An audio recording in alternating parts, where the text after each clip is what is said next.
You watched the latest LEMMiNO video? Not yet. Actually, was planning on it, but then didn't last YouTube. This is about the Great Filter, right? It's not about the Great Filter. Oh, it's the Fermi Paradox for this one. Okay. In the spring of 1806, two German astronomers were independently observing Venus when they noticed something odd. Giant-titted aliens. The hemisphere facing away from the sun did not perfectly blend with the blackness of space. Instead, it had a faint glow with a grayish-red or ashen-gray appearance. This ashen light resembled a phenomenon known as earthshine. It's when sunlight reflected by the Earth faintly illuminates the night side of the moon. It seemed reasonable, therefore, to ascribe the ashen light to a similar cause, namely that sunlight reflected by a Venusian moon was faintly illuminating the night side of Venus. Only one slight problem: Venus doesn't have... Oh, it was an invisible spaceship. This meant the ashen light resembled Earthshine in appearance only because there was nothing in proximity of Venus to reflect any sunlight. Yeah, LEMMiNO In is the words amazing. of famed astronomer William Herschel, those regions that are turned from the sun cannot possibly shine by a borrowed light.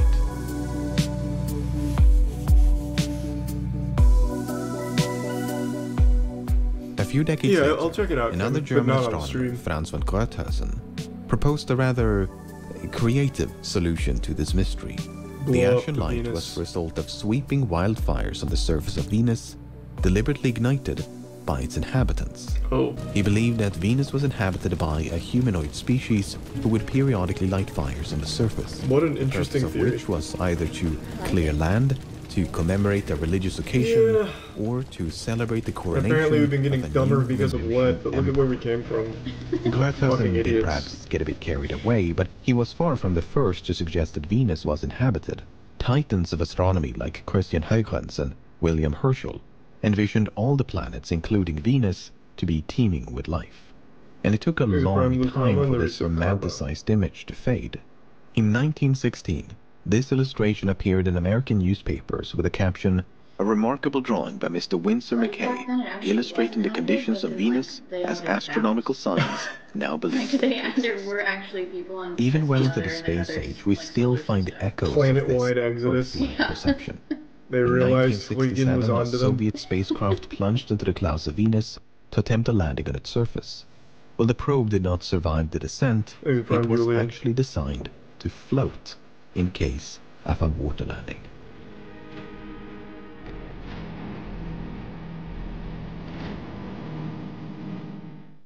History is ripe with stories much like this one, largely forgotten stories that once upon a time promised to end our cosmic solitude. Lowell. Far from the diffused shadings reported by his peers, Lowell could discern a distinctive network of branching spokes. It is as if a bright veil of some sort were drawn over the whole disk. These spokes of Venus bore a striking resemblance to markings observed on both Mercury and Mars. The features on Mars were especially distinct and remarkably linear. So someone was graffitiing them. Lowell had been somewhat unimpressed by the spokes on Venus, but he became nothing short of obsessed with lineae on Mars. There are celestial sights more dazzling, spectacles that inspire more awe, but to the thoughtful observer who is privileged to see them well, there is nothing in the sky so profoundly impressive as these canals of Mars. Owing to their striking linearity, Lowell could reach but one conclusion: the Martian canals must be the workings of an intelligence. He carefully laid out his arguments in 3 lengthy books filled with these intricate maps. Oh, he was a scam artist. The Martian canals represented a vast irrigation he's network the original designed to L. Ron carry Hubbard. melted ice water from the poles. Man tried to make down early to the equator. Scientology. Yeah. While many were understandably skeptical, the idea that Mars could be inhabited was an extremely compelling one, perhaps even more so than Venus. Legendary science fiction author H.G. Wells famously wrote The War of the Worlds, a fictional story about the Martian invasion of Earth, first published in 1897. But a decade later, Wells published a speculative non-fiction article titled The Things That Live on Mars. Inspired by Lowell's fanciful interpretations, Wells goes on to envision the habitat, society, and appearance of real Martians. Man, you fucking dumb. You think the aliens would look like this? Using... What is this? Does that one alien have, like, little flowers in her hair? Yeah, I guess. Cute girl, love the accessories. They look like fucking sea monkeys. Like, there's no chance these guys would ever... Except their magic carpet, is that how they get around? I don't know. God only knows. I'm more interested in all, like, the weird tech. So they have water wheels, but also, like, these giant mega structures. So they're all over the place, honestly. To Wells and many others, the existence of Martians was not just possible, it was probable.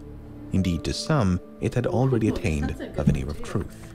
In 1891, the French Academy... It had already attained a veneer of truth. In 1891, the French Academy of Sciences was bequeathed a sum of 100,000 francs by a wealthy Parisian widow.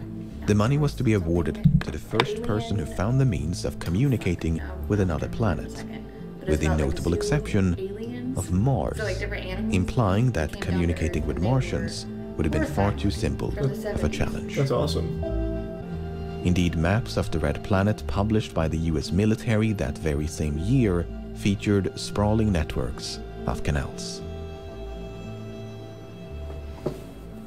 Man, we're really blasting through the timeline here.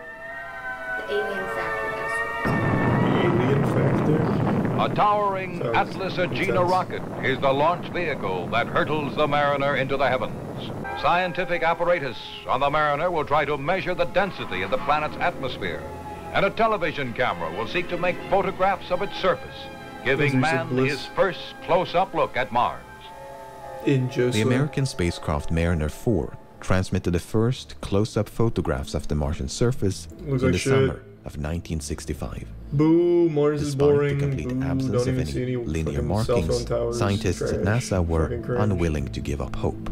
Nothing positive concerning the existence or lack of canals can be concluded on the basis of the Mariner 4 photographs.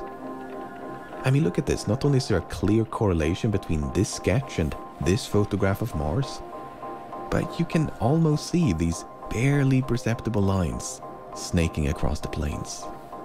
But what does that all mean? The spokes on Venus, meanwhile, bear a curious resemblance to the inside of an eye.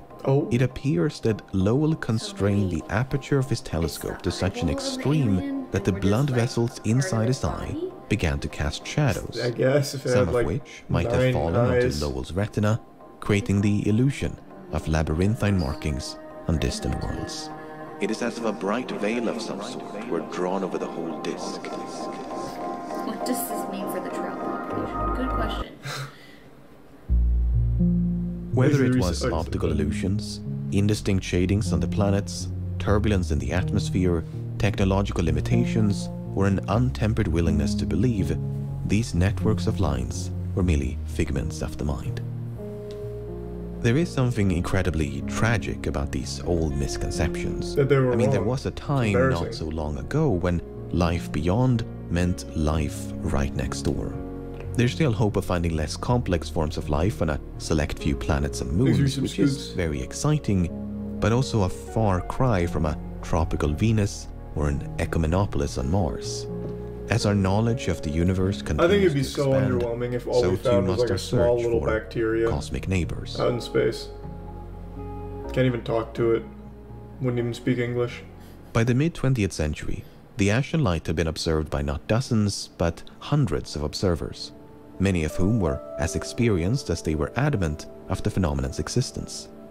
Despite this preponderance of eyewitness accounts, the lack of any empirical evidence attracted a fair amount of skepticism. In early 1643... Holy shit, this... What? God damn it, it just scrolled up. Holy shit, this video is far off. How can people publish these lies? It's literally a history lesson. What do you mean? What do you think happened in history, I guess? What lies? That's a genuine question. I'm super curious. Because it's not like he's giving any, like, takes or anything or misrepresenting it. It is literally the history of how astronomers once viewed Venus and the theories that came along with it. And he even cites the sources in the video. Even, like, let's say in, like, a far-off possibility that everything outside of Earth is CGI, it still wouldn't change that there's nothing being lied about in this video. It is still just a history lesson of what the astronomers were saying and how they arrived there. The history is cool, but the talk about aliens is far off, and we all know this. He was saying what the astronomers said. What are you talking about? Exactly what an alien would say. What the fuck? He was just saying, like, the astronomers believed that it was probable that there were aliens on Venus or Mars due to them seeing the ashen light as well as canals. Keep in mind, these are 200-year-old people. These are primitive. They're not as smart as you with the C+ and AP biology or whatever, but he's just going over, like, where it came from. Did you mean... Okay, maybe I misunderstood. It's fucking 5 a.m. Maybe I Do you mean the video creator, LEMMiNO, or do you mean the old-timey people? Because maybe there's a disconnect. I thought you're talking about LEMMiNO, but maybe you're talking about primitive man. The astronomers have learned over the years most of the stuff they learned wasn't correct. I enjoy the history of the video creator. Sorry. Even more... Yeah, I don't know. Old humans are dumb. Agreed. They don't even have Google. Like, fucking virgins. Ritually witnessed a band of colors enveloping the disk of Venus. The night side was tinted greenish blue, enclosed by a semicircle of light. Ritually ascribed the vivid colors to light being refracted inside his telescope, an effect known as chromatic aberration. In other words, Ritually thought the faint glow on Venus was an optical illusion. Okay, so a quick aside, I managed to find an observation that to my knowledge has gone completely unnoticed and actually predates the one made by Ritually. A German priest and scholar named Athanasius Kircher wrote in 1660 that he too had observed a band of colors on Venus. No date was given, but Kircher did provide a location, Palermo, Sicily. Based on historical records, Kircher paid his last and only visit to Palermo in the spring of 1638. So Kircher observed the ashen light 5 years before Ritually and should thus be credited with its discovery. Okay, back to the video. Ritually's doubts about the ashen light echo rewrote history. And by the 1900s, it was not uncommon for sightings to be dismissed as a mere trick of the eye, with no hard proof of its existence and that beat up lack these of guys concordance in a fight. Between those who had seen it. No shot. These old to join the ranks primitive of myth men were built for combat. Pugilists. But in 1975, the Soviet spacecraft Venera 9 became the first to successfully orbit Venus. Diving into the shadow of this faded twin, he detected faint flashes of light emanating from the clouds below. What's going on down there? It's just gonna be aliens, I bet. Venus and Mars have historically been the two prime candidates for cosmic neighbors, but the other planets have not gone completely ignored. Scottish astronomer James Ferguson had few reservations about life in the solar system. When it came to Mercury, for instance, Ferguson thought that Mercurians simply possessed greater resilience to heat. It is very likely that the people on Mercury have the same opinion of us as we have of the inhabitants of Jupiter and Saturn, namely that we must be intolerably cold and have very little light at so great a distance. If only you knew, Fergie. Inspired by Ferguson's optimism, William Herschel took it a step further. In 1795, Herschel confidently announced that the inside of the sun was home to an alien civilization. This might seem incredibly bizarre, but at the time it was like not uncommon to view the sun as an enormous planet encased by a luminous atmosphere. Herschel expanded upon that idea by regarding sunspots as openings in this flaming shell that momentarily exposed the true surface underneath. This concealed surface was richly stored with inhabitants who were shielded against the immense heat by intermediate layers of clouds. We have great reason to look upon the sun as the most magnificent habitable globe. What's crazy to me is that these old primitive theories are somehow less crazy than the modern ones from people like that... flat earthers and stuff? Yeah, it's fucking wild. Like, the conspiracies that we come up with now blow these old ones out of the water despite the people having no reason to believe, like, any of it was not plausible. I told you about that time I interviewed the guy who believed aliens lived on the moon. Up in, like, near Aberdeen, Scotland. No, I don't think he said that. he literally would take pictures from, like, you know how there's like Google Earth, Google Moon images, take a screenshot, put it in Photoshop, and use the high pass filter on it, which basically turns the entire image to all gray and then finds the edges, right? And then he would take that, do the high pass filter on it like 6 or 7 times, so it would create like really hard edges, and be like, do you see this? This is a map of the underground. Like, you can't see it unless you use this filter. And I wanted to be like, oh my god. But we were so scared we were going to die if we didn't finish the interview because the guy was a whack job. But we sat there for like 2 hours listening to this guy, and it was, yeah, you're right. People have some pretty interesting theories. Maybe he was right, though. We haven't really checked for like underground railroad systems on the moon yet. Whereas you and I see a barren landscape devoid of life, Hevelius espied upon the moon a near perfect copy of Earth. Mountains and valleys, rivers and lakes, swamplands and woodlands, islands and capes. This vivid interpretation Photoshop to is an far ancient more belief reliable. that bright and dark patches delineate continents from oceans. In fact, this fallacy is still reflected in the nomenclature we use today. Dark plains on the moon all have aquatic names, such as the Ocean of Storms, the Lake of Dreams, and the Sea of Tranquility. Tranquility Base here. The Eagle has landed. Though water never filled these gloomy basins, it's not entirely inaccurate to call them ancient seabeds, for they are the volcanic scars left behind by vast oceans of molten rock, making the Lake of Death. How can you explore other galaxies but can't explore the rest of the ocean? While Hevelius never observed any creatures on the moon, its subjective resemblance to the Earth convinced him that I always Lemurians liked that must idea in exist, Pacific Rim, that a conviction still being upheld more than a century later by who else if not William Herschel. I mean, Herschel nearly convinced himself that the cratered landscape of the moon had been engineered by its inhabitants. Craters or circuses were not the remnants of violent impact events, but skillfully constructed towns and cities. While Herschel obsessed over circular dwellings, astronomers like Franz von Rothhausen espied habitats of all shapes and I thought you were sizes. about to try and say it. This No, he said star-like it. It structure sounded awesome. appears to be a Franz von kind of temple, Rothhausen. and because of its star shape, Fucking perhaps awesome. it is dedicated in service to the stars. The circle in the south, the 2 highest mountains in the north, and the 2 hills in the southwest are natural objects, but it is highly probable that these embankments serve as the dwellings of sentient beings on the moon. In reality, Rothhausen mistook some oddly shaped terrain for intelligent design.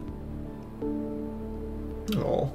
The increasingly speculative nature of these extraordinary claims Mistake that could culminated happen in to a anyone. truly incredible sighting by John Herschel, the son of William Herschel. Whilst gazing upon a rock formation on the moon, we were thrilled with astonishment to perceive 4 successive flocks of large winged creatures. They were like human beings. Their wings possessed great expansion and were similar in structure to those of the bat. Oh. So he just The moon was fucking evidently home he's just to a lying. species of Now he's just walking lying. and flying man-bats. This was a truly profound, if not bemusing, discovery, not just for the world, but also for John Herschel, because upon being inquired about this remarkable find, Those look like the monkeys John from responded Wizard with of Oz. confusion. He had no knowledge of any Jesus Christ. man-bats on the moon. It turns out the story had been fabricated by an American journalist named Richard Locke. Locke had sought to lampoon the often frivolous debate about life in other worlds, perpetuated by the likes of William Herschel and Franz von Rothhausen. Instead, the great moon hoax of 1835 convinced thousands around the world that the moon was inhabited by bat-like humanoids, unicorned bison, bipedal beavers, as well as, well, storks Yeah. and goats. There's also this image of a man-bat besat the flat upon the back of a fellow man-bat televacked by a pack of man-bats. As to why this guy is copying a whiff, history has declined to answer. I don't know. It's a pretty cool fucking picture, though. I wish those aliens were on the moon. Bro, if those aliens were on the moon, there'd As be time no went on doubt and people would be telescopes just like improved, it became killing them increasingly difficult relentlessly. to argue in Just favor because of they the don't moon's like the way they habitability. look, With fucking no sniffing apparent buttholes and atmosphere, shit. this dry and barren wasteland seemed an improbable abode for life as we know it. But by the mid-19th century, the life debate had been resurrected by a new hypothesis about the shape of the moon. The argument was that gravitational forces had stretched the moon into the shape of an egg. This uneven distribution of mass meant that any atmosphere or fluids would have coalesced on whichever side was closer to the center of gravity. If that happened to be the far side of the moon, an argument could be made for its habitability. As one author put it, though the near hemisphere is a lifeless desert, having neither water nor air to sustain life, the hidden hemisphere may have a teeming population. Among the proponents of this radical hypothesis was none other than John Herschel. An egg shape would fully account for the total absence both of air and of water on the side of the moon turned towards us, and would be quite compatible with the abundant existence of both. You gain immunity from shit by licking ass. Ew. Had history played out differently, perhaps we'd be dealing with egg mooners instead of flat earthers you lick, at this the point. less No, but that's hurt you lunacy. are by shit. While skeptics made quick work of the egg-shaped moon hypothesis, far-side inhabitants could not be so easily dismissed. After all, the far side of the moon is unseeable from Earth, and thus ripe for speculation. So then I subjected them to a spectrographic analysis. It's dust. A great amount of radioactive dust. Larry, what you're saying is that somehow, for some reason, the moon has been encircled by a ring of highly radioactive dust? Something's going on the other side of the moon, the invisible side. This is something that we ought to know about.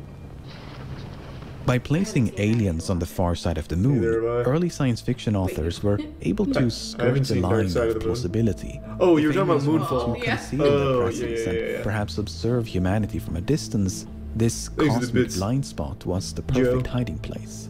At least that was the opinion of famed American astronomer Carl Sagan. Hey. It is not out of the question that artifacts or even some kind of base is maintained within the solar system. Did he really say that? That doesn't Humanity seem like got its anything you would first ever glimpse believe. of the far side of the moon in late 1959, when the Soviet spacecraft Luna 3 relayed these images back to mission control.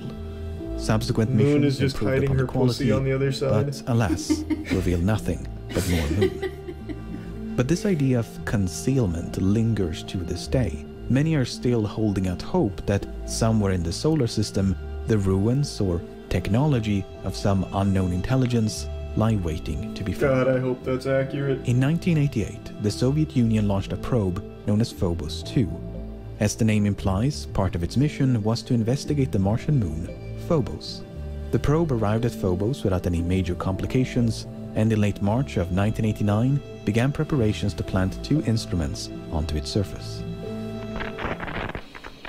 But then, contact with Phobos 2 was lost. In the weeks and months that followed, rumors began to circulate.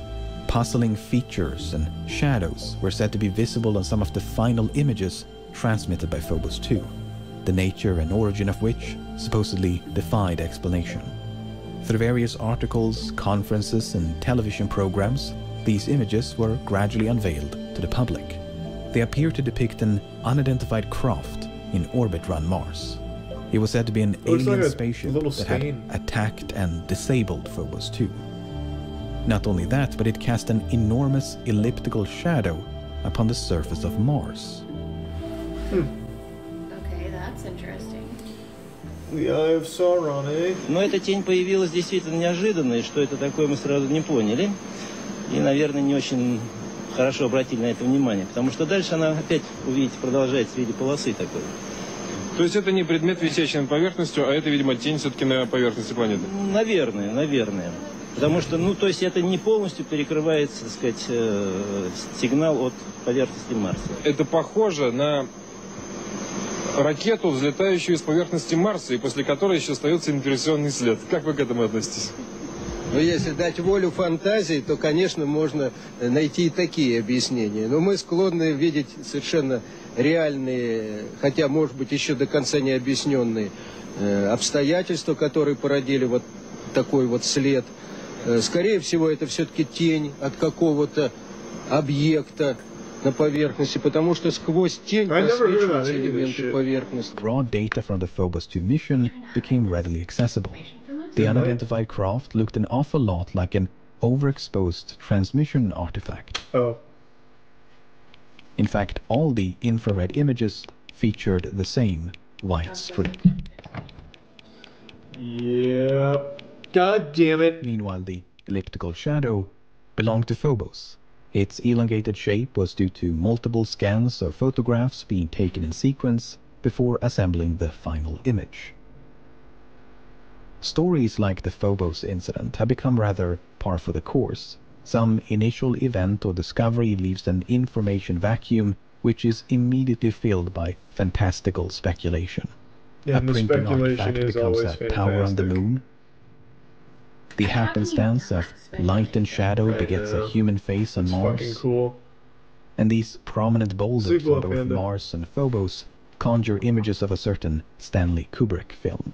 Whether you're Yeah, what an if they're just amateur really or short professional, aliens? have no experience or decades worth, you're never quite immune to this kind of They just live in the self-deception. rocks. When you would want probably something need to to be be a little true, bit it shorter can to be live on the deceptively moon because easy like, to not convince as much yourself gravity, that it is. you know?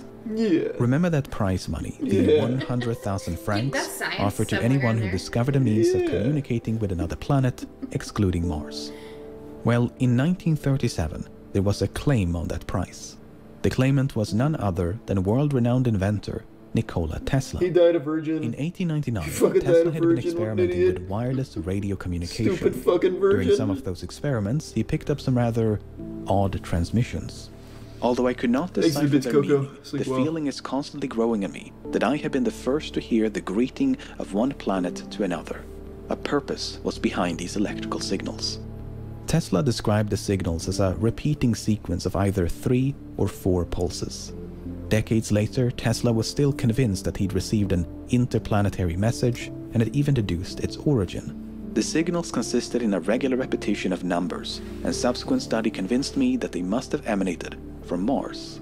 I believe the Martians used numbers for communication because numbers are universal. Then, in 1937, Tesla announced his plans to unveil a Aliens could new use something that technology aren't numbers. capable of not just interplanetary, but interstellar communication. With such impressive technology at hand, Tesla felt confident that he'd soon be awarded the 100,000 francs. I intend to claim the Pierre Gussman Prize. I am just as sure the prize will be awarded to me as if I already had it in my pocket. They have got to do it. They didn't do it. The prize was instead awarded to the crew of Apollo 11 in 1969. As for the alleged message from Mars, well, we don't really know. While Earth was much quieter back in 1899, it was still far from radio silent. Wow, that's a cool noise. Shit.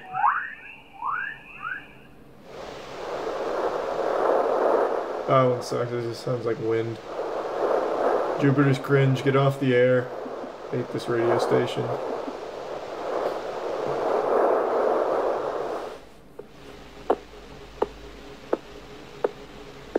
Just sounds like footsteps. Boo!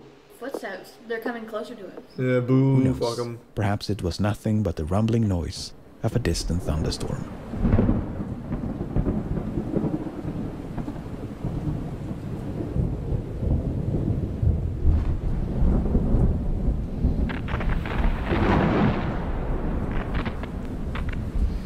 Upon sailing into the shadow of Venus in 1975, Venera 9 detected faint flashes of light. The emissions were broadly consistent with lightning, but it's a matter of interpretation. Data gathered by subsequent missions are likewise consistent with Venusian thunderstorms, yet fall short of any conclusive evidence. Presuming that lightning does occur on Venus, could it explain the ashen light? I don't think it Well, could. it's been The estimated only that explanation the for night the side of Venus ashen would light need is to a maintain a highly rate of advanced some 1,000 lightning civilization of strikes per aliens. second to yield a glow Perhaps that's even using visible Mass from Effect Earth. relays to That's more travel. than 20 times the mean rate on Earth, and would likely been observed a long think time ago. Hugin was correct In the blunt words initially. of another paper, lightning is not Or acceptable was as it an Herschel? I don't explanation remember. for the ashen light. But in certain parts of the world, there is another striking phenomenon illuminating the night sky. Aurora These Borealis. vibrant curtains of light are the result of That would charged be particles ejected by the sun No, but it is colliding with the cool. Earth's magnetic field. Could something akin to Maybe the some northern starlight. lights be responsible Fake. I for don't believe the it. ashen I think that light? I've been scammed. Aurorae have Yeah. indeed been observed on It's also planets like encouraged Jupiter cowardly and dogs, so- Saturn, so Okay, so maybe it it's might really- seem like an Yep. obvious solution. What makes it not so obvious is that the magnetic field around Venus is virtually non-existent. It is extremely weak and transient and is generated by a completely different process than here on Earth.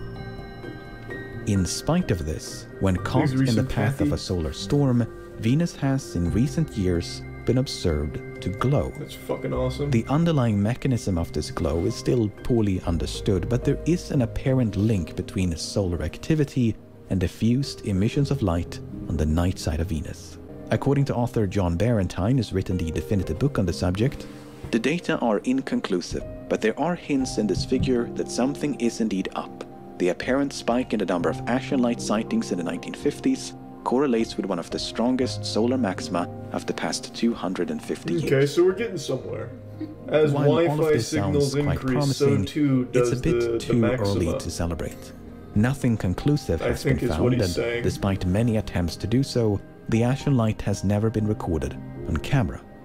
Until that happens, this nearly 400-year-old mystery remains in limbo. Should it be ascribed to the atmosphere of Venus or the mind of the observer? Perhaps we should have listened to Giovanni Riccioli from the very beginning. Perhaps it is nothing more than a convincing illusion. Yeah, I think it's an illusion. I don't believe in anything. Ever. At all. The search for cosmic neighbors continues. Many scientists now believe that both Venus and Mars used to resemble Earth in the distant past. Perhaps a relict biosphere or the remnants of a once teeming population can still be found in Venusian clouds or Martian soil. There's mounting evidence that the Jovian moons Europa, Ganymede and Callisto, along with Enceladus and Titan of Saturn, all host a vast subglacial ocean. Could resilient microbes or even larger organisms have found a way to thrive beneath the frozen crusts? Even if Earth should prove the sole harbor of life within the solar system. That's something I've looked at. Apparently cryogenic sleep would never work, because even when you're frozen, like you'd never unfreeze successfully. Like all the neurons and shit in your brain would they'd be like brittle and break or something. Yeah. I don't remember exactly what, but they could freeze you. You would just not resuscitate. Yeah, you'd never come back. Yes. At least with like current technology. Yeah. System, every dot in the night sky has the potential to host another. Always remember that if at first you don't understand, it's definitely aliens. God, nothing but bangers from LEMMiNO.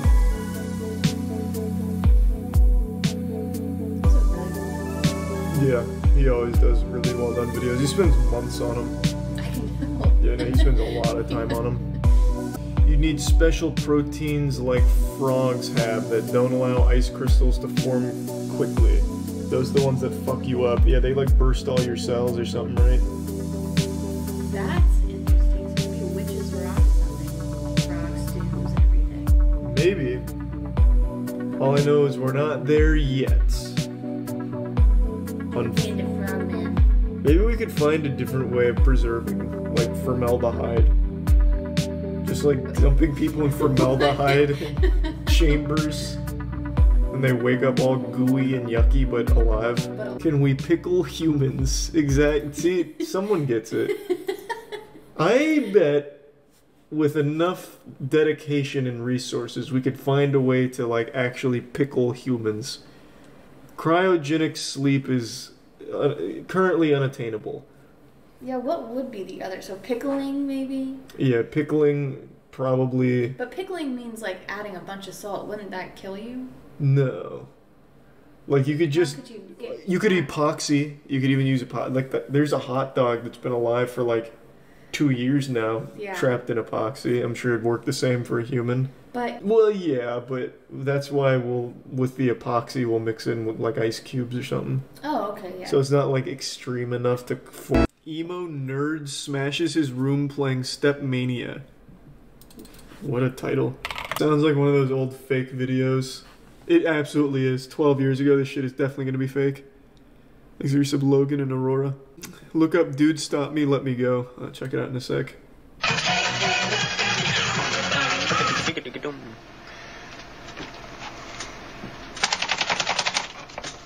I actually researched this story. It's real. I found the rage. What the fucking love to do to this monitor? God, like... Well... I can't get a comfortable spot for my right hand. At all. Like, it was like he was a bully throwing the new recruit up against the lockers in the locker room. The wall behind my fucking computer wasn't broke till I got this monitor. Now it's completely fucked to shit. Yeah, the monitor really ruined that wall.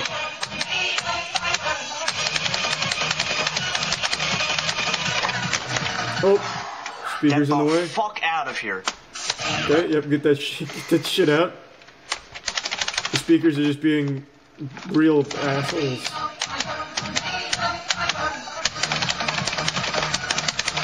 There's still a speaker on the desk. Get that shit out. Oh, nice. That should help. There we go. Oh, yeah. Look what I did. Oh, fucking well. We have plenty of space to run it, I'd say. Looks like I'm retired.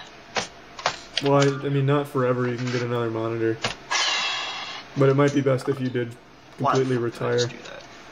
For your own mental health and, like, the safety of all drywall. Video. Now I'm permanently playing Setmania.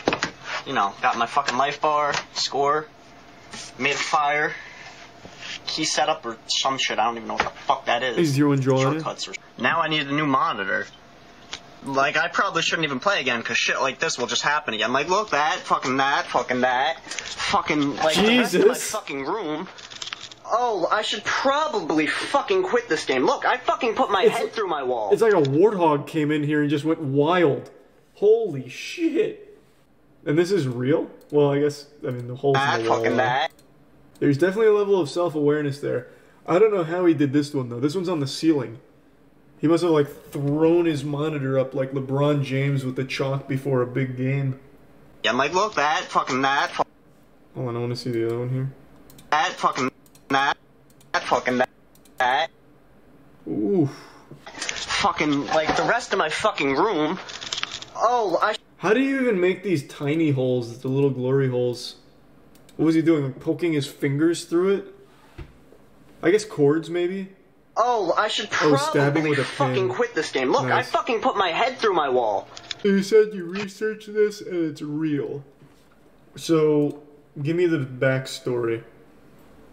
Now I'm very curious. Scrolled through a shit ton of old Stepmania forums to read about this. He made this video to show how much the game stresses him out and thankfully he quit for his own well-being. He did eventually come back on Twitch a few years ago though, but yeah, this was real. Yeah, posted to dig and break College Humor and Spike. What a time capsule. Play on Elden Ring Rage? Sure.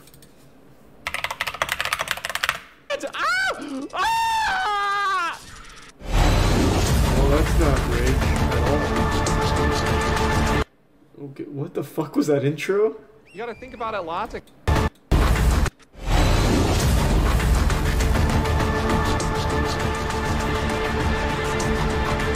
What the fuck?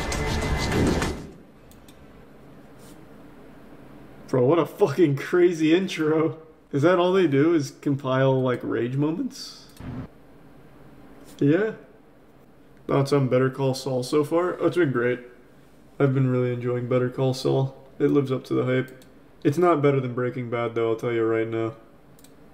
Let's watch the new Life of Luxury. Why do you think it's right for us to get involved with this girl's stalker? Who are you? Oh, no. She looked messed up. I think she came from the woods. Why do you keep bringing up the woods? Because I think there's something dangerous out there. Watch out! Oh, God! Dude, just drop it. We're trying to focus on what's going on inside of this house.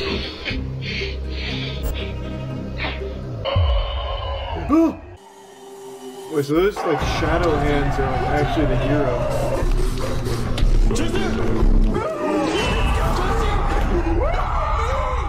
Damn, this one's got a lot of effort putting into it. They've got like practical effects out the wazoo. Hello, Luck. We received an email from a girl named Olivia who thinks she has a stalker staying outside of her They become house. very Olivia self-aware. says she feels unsafe Very because she currently interesting. lives alone because all of her roommates recently went missing. She also says that often when she looks outside at night, she sees a creepy looking old lady in the woods.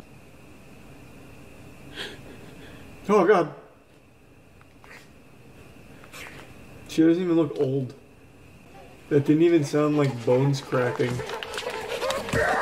Sounded like a fish. So tonight we're going to drive to Olivia's house and Is try this to real? find out It is who's actually. been stalking I her. read about it in the But paper. first, Yo, everyone, look at that nerd. Oh, it's gonna be like a merch plug?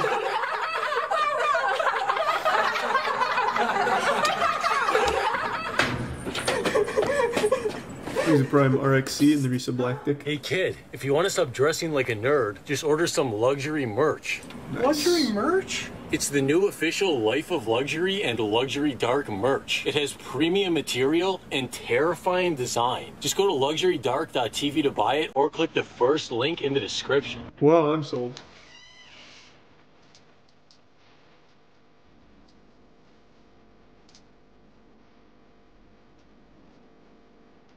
These are some 50 Shades of Moose.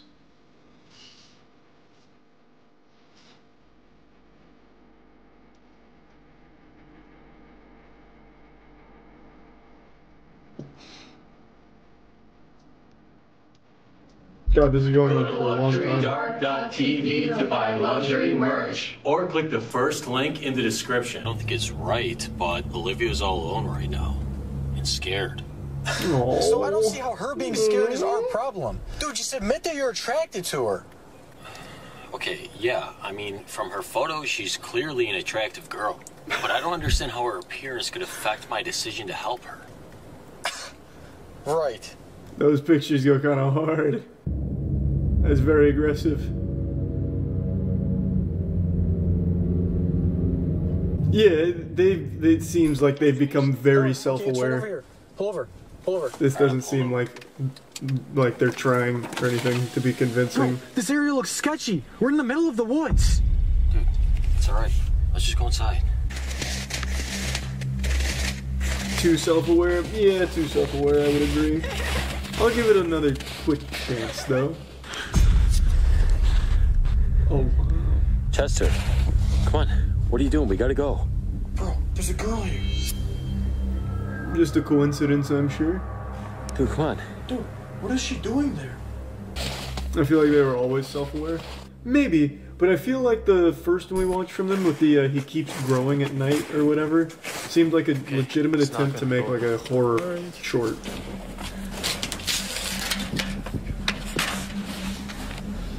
But now it's obviously very self-aware and just meant to be silly. I'm more just curious if the girl that they have to play this part here is actually the girl in those photos. Oh. Hi. We're here for Olivia. Is she Well, home? that answers that. Yeah, I'm Olivia. I catfished you. Fuck. Dude, what's going on? Sir, listen. Bro, these we just storylines are drove getting all the wild way now. here for Olivia. Is she here or not? Nah, she's not here. I'm Olivia. I catfished you. Dude, this is weird. Is this some type of trick? No, listen. I think I'm being stalked by this weird old lady. I need you guys' help. Just come in. He kind of looks like Joji. Hey, fuck yeah. Nice. Well, they're leaning into the self-awareness. That's good. It's always good when someone becomes self-aware. Not Darman, though. True, not Darman. That ruined it. Too self-aware. The amount of views stuff like this gets are wild to me. Yeah, usually if you make content geared towards either family-friendly or kids, it's going to pop off. Let's see. Where is it? It'd be like, what, 2 weeks old? Oh, no. Yeah, there it is. I'll have you guys know before this video Royal starts John that I'm and Tier 1 37% Toka. Spanish. I spit into a 23 Resub and YouTube and Drohan. found this out. And my grandpa lives in Madrid, and I'm fluent. Hablamos español. So let's get into it. We're talking today about the English versus Spanish-speaking streamers. I had a great time in Texas. War Texas. brewing, and it all started from Disguised Toast's Rust server. There's a lot of big names, XQC on the English-speaking side, and also a lot of big Spanish-speaking streamers like Alex, Bye, that are huge people. And it's no secret that Spanish-speaking streamers are bigger. Yeah, than this happened like 2 weeks ago, I think. The guy is only growing. So this was supposed to be a cool event, bringing everyone together. Ended up being a giant shitstorm. And I didn't think I needed to talk about this because I thought it would dissipate, but the beef is still going today. This is a Spanish-speaking streamer's Twitter account, Recoy, who is mocking Coconut B. Hey, that's the guy we just saw in the Toast video. He was the one that got the first kill. I actually recognized this section here. I didn't realize the name until now. Yeah, this guy went on a huge malding spree on Twitter. Behind Coconut B's profile picture with what looks like the crying emoji and made this, and that's his profile picture now. He just made that. It's like 3 days since the event ended. But let's get into some context. The event was a 48-hour Rust server that cost like hundreds of thousands of dollars to produce, not just including prize pool, but just having enough Twitch staff to run it all together. It's a really big project. Also why I couldn't be a part of it, because it was a Twitch project. So anyway, that was the idea, and it was 48 hours total. The first 47 hours you kill people, you get points for killing people, and then at the last hour you can raid bases and do mass chaos. Amazing content. Whoever has the most points at the end gets money, and that's it. That's the idea. Pretty fucking simple. But it went to and a pretty cool really idea too. Fast. Now it's gonna get a little nerdy here, but bear with me. It started out with a simple rule. You can't raid each other's bases until the final hour. Knowing that the big bad wolf was not allowed to huff, puff, and blow it down, so the little piggies could run any material they wanted. They didn't have to get custom with any bricks today. So that's what they did. And inevitably, at some point, a bullet hit the thing, and they got kind of upset about that. And so, you know, they were like, okay, now we can't shoot them. And it was kind of a, you know, a cheesy but also smart tactic. But the American streamers got around it because they basically used ladders to get into the base without breaking anything, and stole some loot. Now this was done without breaking or maybe raiding, but the Spanish streamers were like, oh, okay, that's cringe. That shouldn't be allowed. So the admins got involved. They set new rules. Okay, now you can't enter the square. Stop, don't touch me there. Everyone has a 15 by 15 no square, and you can't invade it at all. That was the rules. Everyone was happy with it. And then the Spanish streamers immediately broke the rules. Maybe it was a bit of revenge because they didn't get like all of their loot back from the Americans coming in. They're like, this is still dumb. And so it was like, this feels like normal Rust. But they broke the rules that were just made. And so then the admins are like, okay, look, you have to return this stuff and we'll reset again. The whole story kind of feels like one of those adults at a playground, and they have to be like the arbiter for the kids. And you'd be like, oh, Timmy, please return the doll that you stole and say sorry. But it kept fucking happening. Like, Timmy kept stealing the goddamn doll, and shit kept happening. So the admins were getting involved a lot early on, and there was mostly drama from the event. And that's all I know from it. Arguments on people being allowed to use certain pistols, and basically trying to define the rules and not actually just play the game and have great content and interactions with people that you rarely ever get to interact with. Like the leader, like they're not, dude. This is the fucking prediction I have for tomorrow's event. Tomorrow, I predict that this tournament will. I predict that this tournament's gonna end. Oh, regular old Nostradamus. I feel like we're gonna be ahead on points, and they'll leave, not even see this entire thing through. Well, turns out, morning of the final day of the event, the captain of the Spanish team, Alex, who has 6.4 million Twitter followers, giant streamer, tweeted a Twitter thread that translates basically to, hey, thanks for the invite. There's a lot of bullshit going on, like Coconut B. I'm not very good at Rust, so I have to look to my players. They weren't supposed to be using a certain pistol early on, which turns out that everyone was allowed to use pistols at any point. The primitive rule wasn't actually a rule, but everyone was abiding by it anyway, but a minor note. And then they stole a helicopter and didn't return it, which, you know, fair. That sounds annoying. That sounds frustrating. Yeah, Tiana's watching and a bunch of bullshit happened. So here's the thing. they're not respecting us because this is all an American event and the Americans make the rules. It's on American servers. So we, the Spanish, aren't going to play. And they quit. They quit right there. Now, this wasn't unprecedented. The prediction kind of was obvious because they had gone on strike. They were almost trying to leverage that they were half the event. So if they weren't playing in the event and they didn't get the rules they wanted, so cute. Then the event wouldn't proceed. You just have to agree to do it. And if people break it, you're like, fuck, this sucks.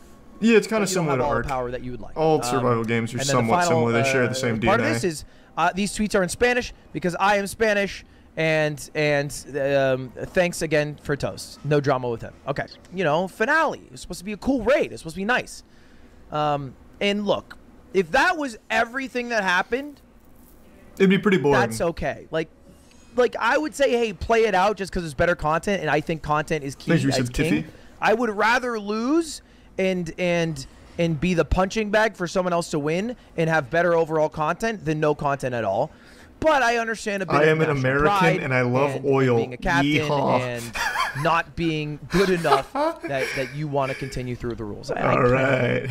But there were Spanish streamers, including Alex, who were also super inappropriate. That was very American. There were a lot of viewers that are inappropriate, but when the captains, when the streamers are saying fucked up shit, then it's harder to defend.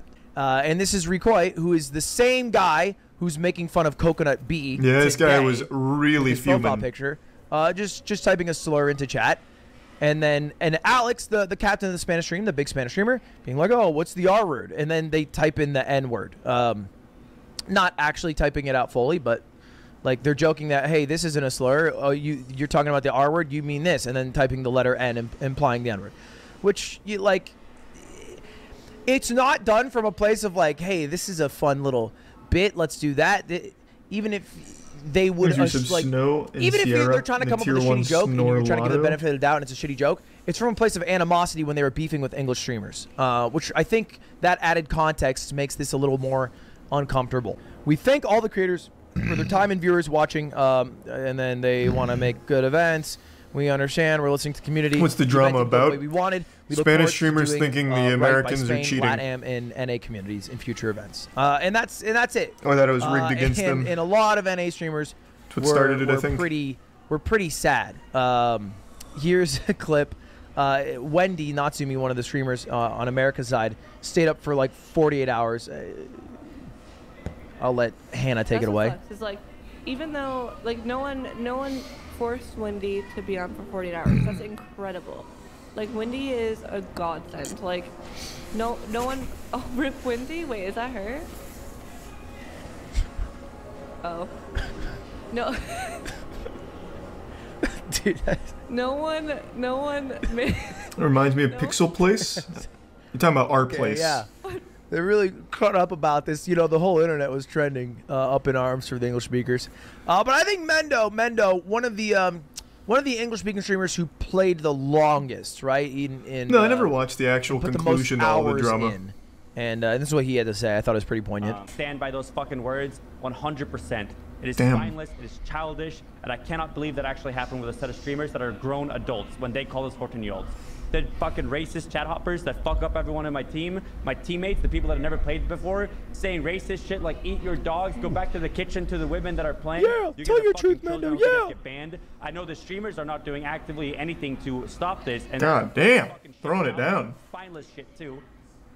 I cannot believe that grown adults act like them. Words I could not agree more with. I had the same exact problems when I was doing Rust with XQC because he would say something like Ludwig's being a rat, and then I'd have a million people in my chat when I was a smaller streamer than I am today. And it was fucking annoying, and I would get mad at X, say the same things, and it sucks when you know, any streamer's doing it. And it seemed like the main people doing it in this event were the Spanish streamers, and it's kind of a bummer. It's kind of a bummer that it was a bad first integration from all the communities, because I think a lot of the wasn't really the first. To be fair, our place did it first, right? Wasn't the Twitch drama? I think it happened. The Rust event happened a week after our place. Well, I think, wasn't it? Yeah. So our place, we had already clashed. We had already kind of butted heads a bit. Got a little wacky in the Thunderdome, and that was good, I guess. Are fucking dope. Most of them are. You know, almost all of them are. And make super awesome content. Our place was more than just Twitch. And there's nobody, I've always said this, that I look up to more than Ibai right now. Maybe Germa. I mean, Germa's cracked, but that's doing it the way I think you should be doing streams. And so it's a bummer that Ibai this stream like slap. melding of communities was such a flop. It's tough, but at the end of the day, it just felt like there was so much animosity, and it came from a lot of the leadership on the Spanish side's team. Not everybody. Some people had great interactions. Yeah, true. Alex B's like 11 tweet long rant was pretty embarrassing. But the leadership on the embarrassing. Spanish streamer side, I feel like kind of ruined this event to some extent. And maybe there could have been more effort done beforehand to ensure that it was more fair and that they were okay with the rules before signing up. I can't imagine streamers do that much due diligence before signing up for events. But maybe that's what we should be doing so this doesn't happen again in the future. Anyway, sad for streamers. That's the drama of the week. And I'll let Toast finish it off because I think he really encapsulated it the best. I thought there was more to it, but it looks like I pretty much understood all of it beforehand. Hi, Toast. I authorized shifter on all the... Nice. Yeah, I thought there was so many more layers to it, but yeah, I guess they just really lost their fucking minds over almost nothing. That's a shame. I thought that was going to be like a crazy story.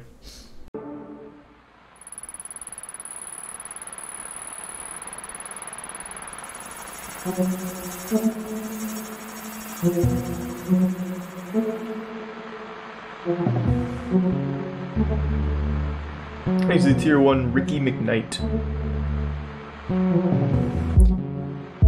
Is this about the declassified UFO footage that the government released last year? In early 2007, this silent black and white video was uploaded by a user on a conspiracy and UFO-centric forum called Above Top Secret. The user claimed the video depicted a disc-shaped UFO outmaneuvering a fighter jet somewhere off the coast of Mexico in the mid-2000s. They had supposedly gained access to the video while serving on board a US aircraft carrier and claimed to have smuggled the potentially classified material. Hold on real quick, I want to send this to my dad. My dad loves UFO shit. Give me 1 second to send it to him.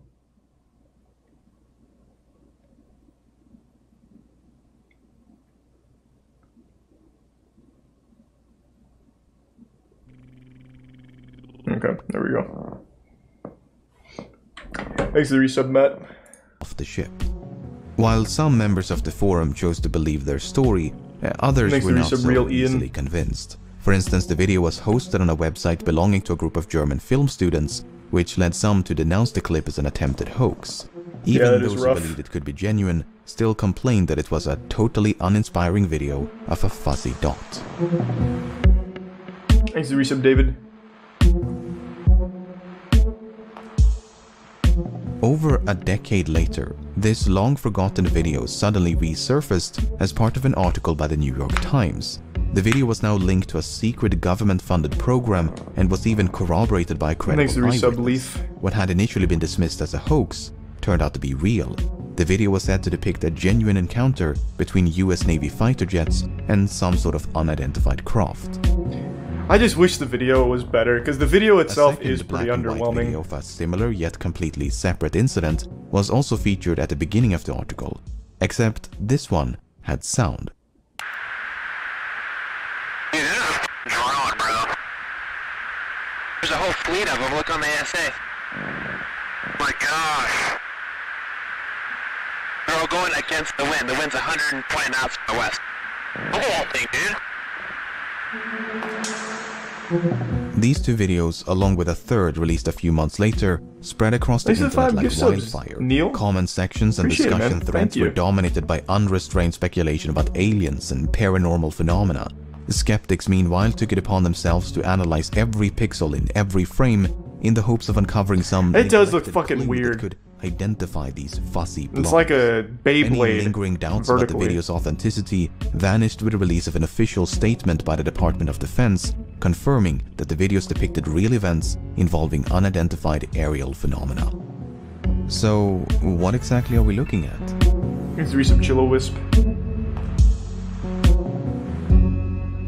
I'm super sorry to hear that, Taken. Well, I'm wishing her and your family the best, man. Good luck.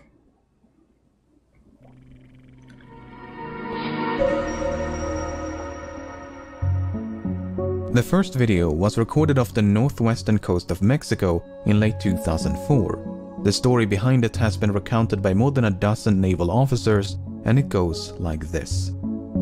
150 knots crosswind can make a plane go backwards. A naval strike group led by the aircraft carrier the USS Nimitz was conducting pre-deployment exercises about 100 kilometers southwest of San Diego. Starting around the 10th of November, radar technicians aboard a guided missile cruiser, the USS Princeton, were puzzled by a series of unidentified radar tracks near San Clemente Island. Thanks to the resub official. The tracks did not resemble any known aircraft and would sporadically appear in groups of 5 to 10 at a time. Suspecting a malfunction of some sort, the recently upgraded Spy-1 radar system was taken offline and recalibrated. Once the system was brought back online, however, the tracks had only become sharper. Among those on board were Senior Chief Operations Specialist Kevin Day, who was an expert on the Spy-1 radar system and had 18 years worth Every of ship should have like an alien conspiracy theorist on it. Day observed firsthand how these unknown targets alternated between slightly strange and physics-defying maneuvers. Sometimes a cluster of tracks would appear out of nowhere and slowly drift south. They were flying too high to be birds, too slow to be conventional aircraft, and did not follow any commercial airways. Other times, they would seemingly descend from space and drop all the way down to sea level in mere seconds. Wow! These phenomena continued for several days, and every time they reappeared, the crew would run up to the bridge and use a pair of heavily magnified binoculars to see these tiny like a bird moving erratically. Yeah, like a bird. On the morning of November the 14th, the crew on board the USS Nimitz were gearing up for a scheduled air defense exercise. They had not yet been informed of the unusual returns picked up by the Princeton. It was a cloudless day, and the sea was calm as pilots took to the skies. Thanks to Prime Midnight. One of them was Lieutenant Colonel Douglas Kurth, who was flying a single-seat FA-18 fighter jet when he was contacted by the Princeton. Thanks to Prime He was instructed to investigate an unknown target approaching from the south. The Princeton also wanted to know if he carried any weapons, to which the answer was no. Kurth made his way to the specified coordinates but did not pick up anything on sensors. As he looked down towards the ocean, however, his attention was immediately drawn towards a turbulent patch of water. Kurth claims to have seen a roundish disturbance on the ocean, which appeared as though something was submerged just below the surface. It reminded him of a submarine or ship slowly sinking into the ocean. The Nimitz strike group did include a nuclear-powered submarine named the USS Louisville. The Louisville was in the vicinity when Kurth made his observations, so the churning may indeed have been caused by a submerging submarine. That if not, makes sense. Then whatever was in the water. But what if it was a kaiju? By the Louisville's extremely sensitive sonar. Kurth was soon joined by a squadron of 2 tandem-seated F-18s, the lead aircraft of which was piloted by Commander David Fravor. Much like Kurth, Fravor claims to have seen a disturbance on the ocean, which he described as having a vaguely cross-like shape. He thought it resembled a downed airliner. It was Jesus Christ in his space vessel. Larger than a submarine. While Kurth eventually circled back for the Nimitz, Fravor and his wingman decided. Then all of a sudden they looked on their lap, and there was a piece of toast their descent, with a beard a white and long hair, capsule-shaped craft moving erratically above the disturbance. At first they thought it could be a helicopter, but there were no rotor blades. In fact, it was perfectly smooth. No markings, no exhaust, no protrusions of any kind.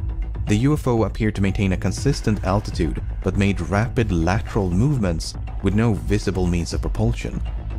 According to Fravor, it was a bit smaller than an F-18 and resembled a giant mint of Tic Tac. What? As Fravor continued to descend, his wingman... They're flying around in birth control pills in space? Flying in a spiraling downward motion, Fravor was getting closer and closer until suddenly the UFO realigned its axis and began to climb at an incredible rate of speed. Both of them were now flying in a circle. The UFO was coming up while the F-18 was going down. In an effort to close the distance between them, Fravor made a final aggressive turn before the UFO rapidly accelerated up to hypersonic speed and disappeared in a matter of seconds. Why don't planes have a fucking video camera on them? Perfectly calm. It'd be so much easier to verify these things if the fucking pilot just had a goddamn iPhone attached to it somewhere. And his wingman made it back to the Nimitz. They landed and ran into a different flight crew preparing to head back out. They told them what they had seen. Then why wasn't it turned on? Anything out of the ordinary. Soon thereafter, another tandem-seated F-18 Thanks to Prime, random stuff in the resub Owen and this Dime. Time, it was outfitted with an advanced targeting forward-looking infrared camera system. This at-flare pod is controlled by the weapons systems operator seated behind the pilot, and the backseater of this flight was Lieutenant Chad Underwood. A few minutes after departing the Nimitz, Underwood detected something on his radar. The unknown target was directly ahead, a few tens of kilometers. It's on that fucking infrared camera or whatever, and it looks like shit. Its altitude the AC-130 cam. It's like shit. According to Underwood, it simply did not abide by the known laws of physics. At some point, Underwood managed to get a lock on the target with the at-flare camera, and this is when the much publicized video was recorded. See, like, it looks like dog shit. We see a UFO being tracked in infrared. Just show me a fucking clear video. Revealing an out-of-focus, rounded mass in the distance. He then switches back to infrared and alternates between two different zoom levels on multiple occasions. Not much happens until the very end of the video, when the UFO suddenly disappears off to the left-hand side of the screen. As the target was too far away to be seen with the naked eye, neither Underwood nor his pilot ever made visual contact. The Princeton continued to detect anomalous radar tracks for at least 2 more days, and according to Senior Chief Day, they eventually disappeared near the Mexican island of Guadalupe.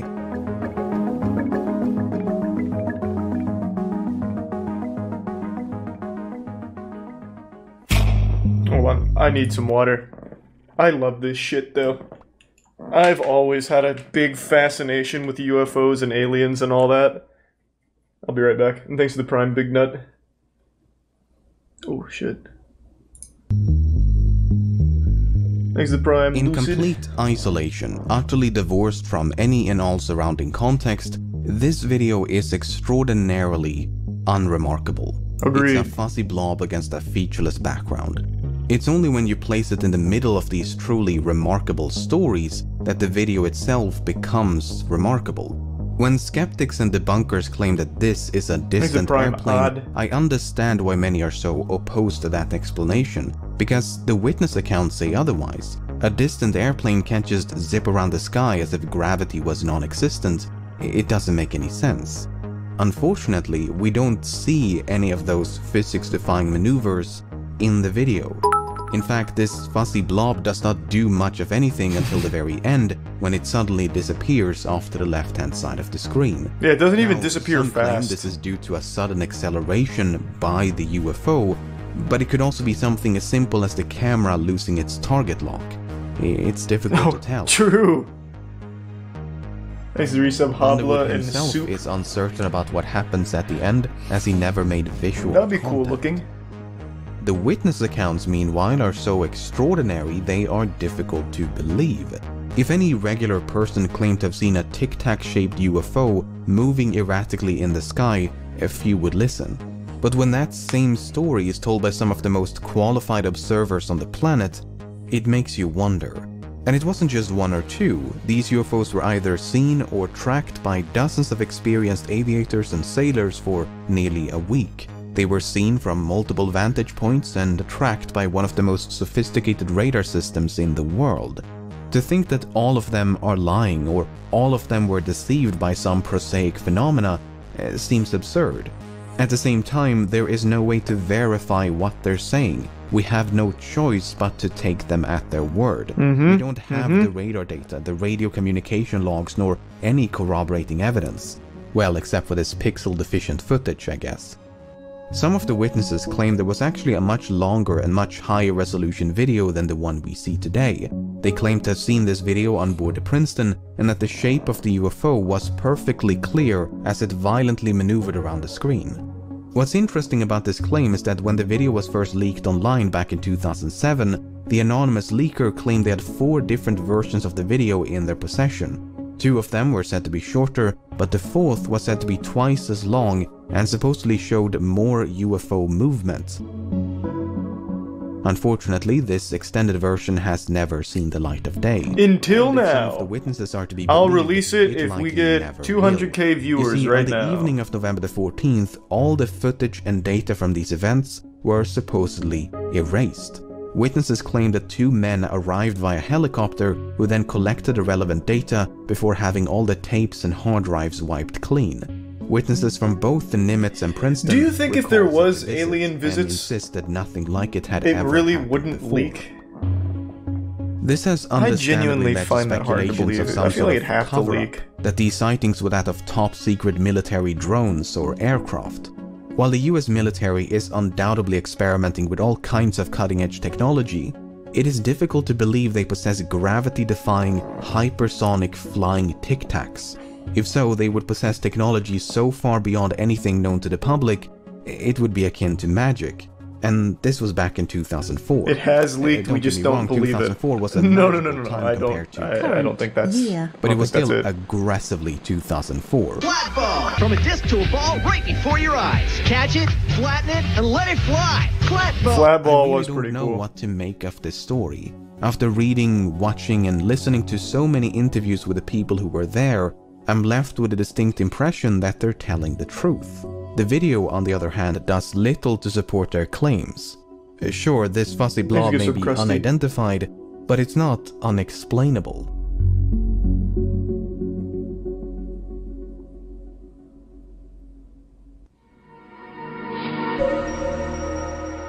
Do people really think if aliens exist, they can travel at light speed? They don't have the technology to not be seen? The second and third videos were recorded off the southeastern coast of the United States in early 2015. It's not exactly the same thing. Visibility and speed don't go hand in hand. Some of their crewmates and fellow pilots have.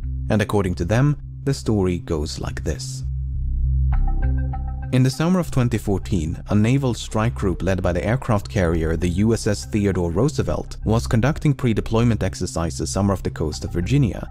Much like with the Nimitz encounters, the first sign of trouble came in the form of anomalous radar tracks. Following a fleet-wide upgrade of aircraft radar systems, pilots had begun to pick up unidentified targets while conducting routine training missions. Doesn't the universe expand faster than the speed of light? I see a lot of people again spamming that it's impossible to travel faster, which, I mean, obviously current understanding would say so, yeah. But doesn't the universe expand faster than the speed of light, or does it expand at the speed of light? Let's see. Oops.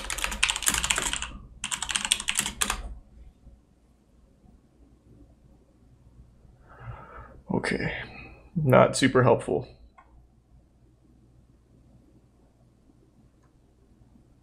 Let's ask this a little better.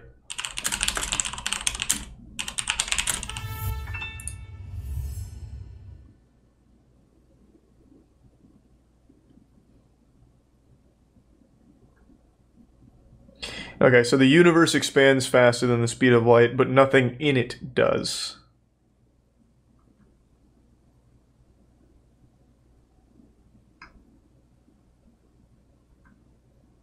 So what the fuck? How does... It's such a baffling concept. Very interesting.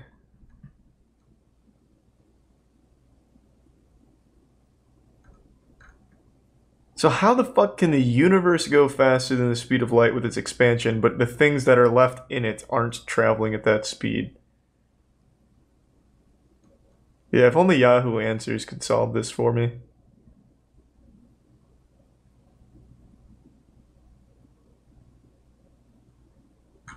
Crazy. Exit Tier 1, the tracks Amelia. were initially dismissed as false positives, but their behavior was unlike anything they had seen before. True, Rope. Gravity-defying maneuvers, hypersonic velocities, and other mystifying shenanigans. Attempts to intercept these UFOs were initially unsuccessful. Lieutenant Danny Acoin claims that on 2 separate occasions he tried, but failed to make visual contact. Then, one day, a squadron is said to have narrowly avoided a mid-air collision with one of these UFOs. The 2 jets had been flying in tandem, no more than a few tenths of meters apart, when something flew right in between them. What was that, the that box something ghost? was oddly described as a cube encased by a translucent sphere. What? Lieutenant Ryan Graves, who spoke to one of the pilots once they had landed, claims the experience had visibly spooked them. So much so, the squadron filed an official safety report. According to Graves, this was far from an isolated incident. These UFOs were allegedly seen by dozens of pilots for several months and could remain airborne for up to 12 hours at a time. Yet, despite growing concerns among the Roosevelt crew, training missions continued as if nothing was amiss. By early 2015, the Roosevelt strike group had made its way down to the coast of Florida, which is when the two now famous videos were recorded, both of which are said to be short clips taken from much longer and higher resolution footage.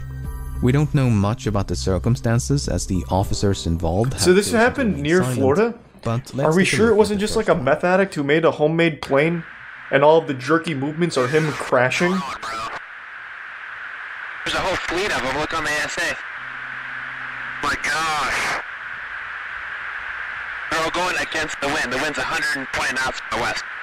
Look at that thing, dude.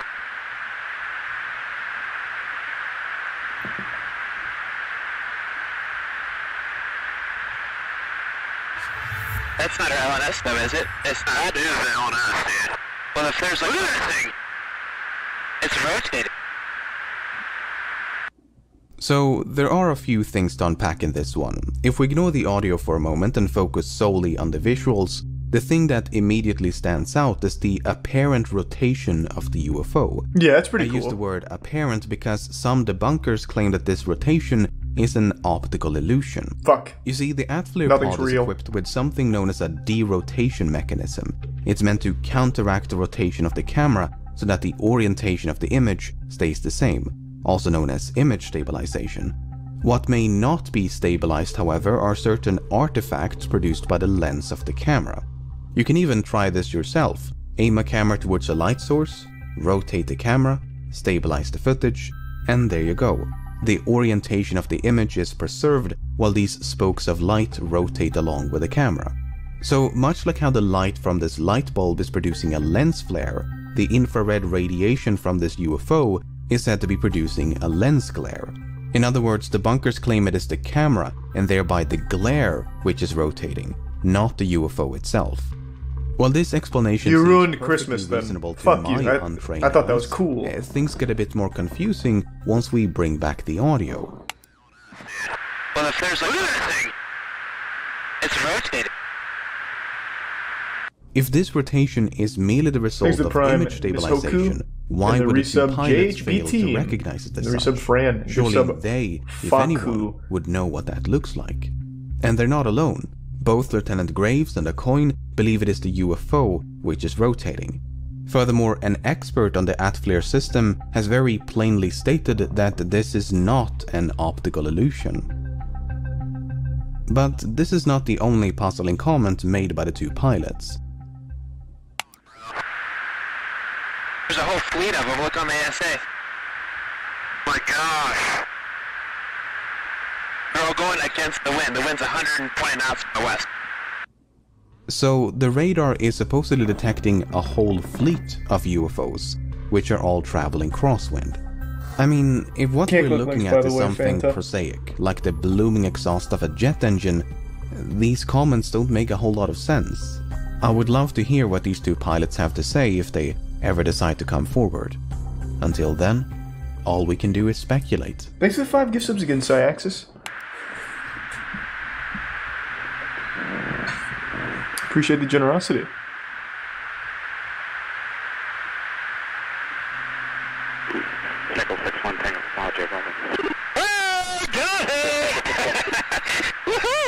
Roger, there's troubleshooting. Did you box moving target? No, I took an auto track. Oh, okay. Oh my gosh, dude. Wow, look at it fly. That's definitely a kid who just got his superpowers. That's like the first thing anyone that can fly would do. Interesting of the three.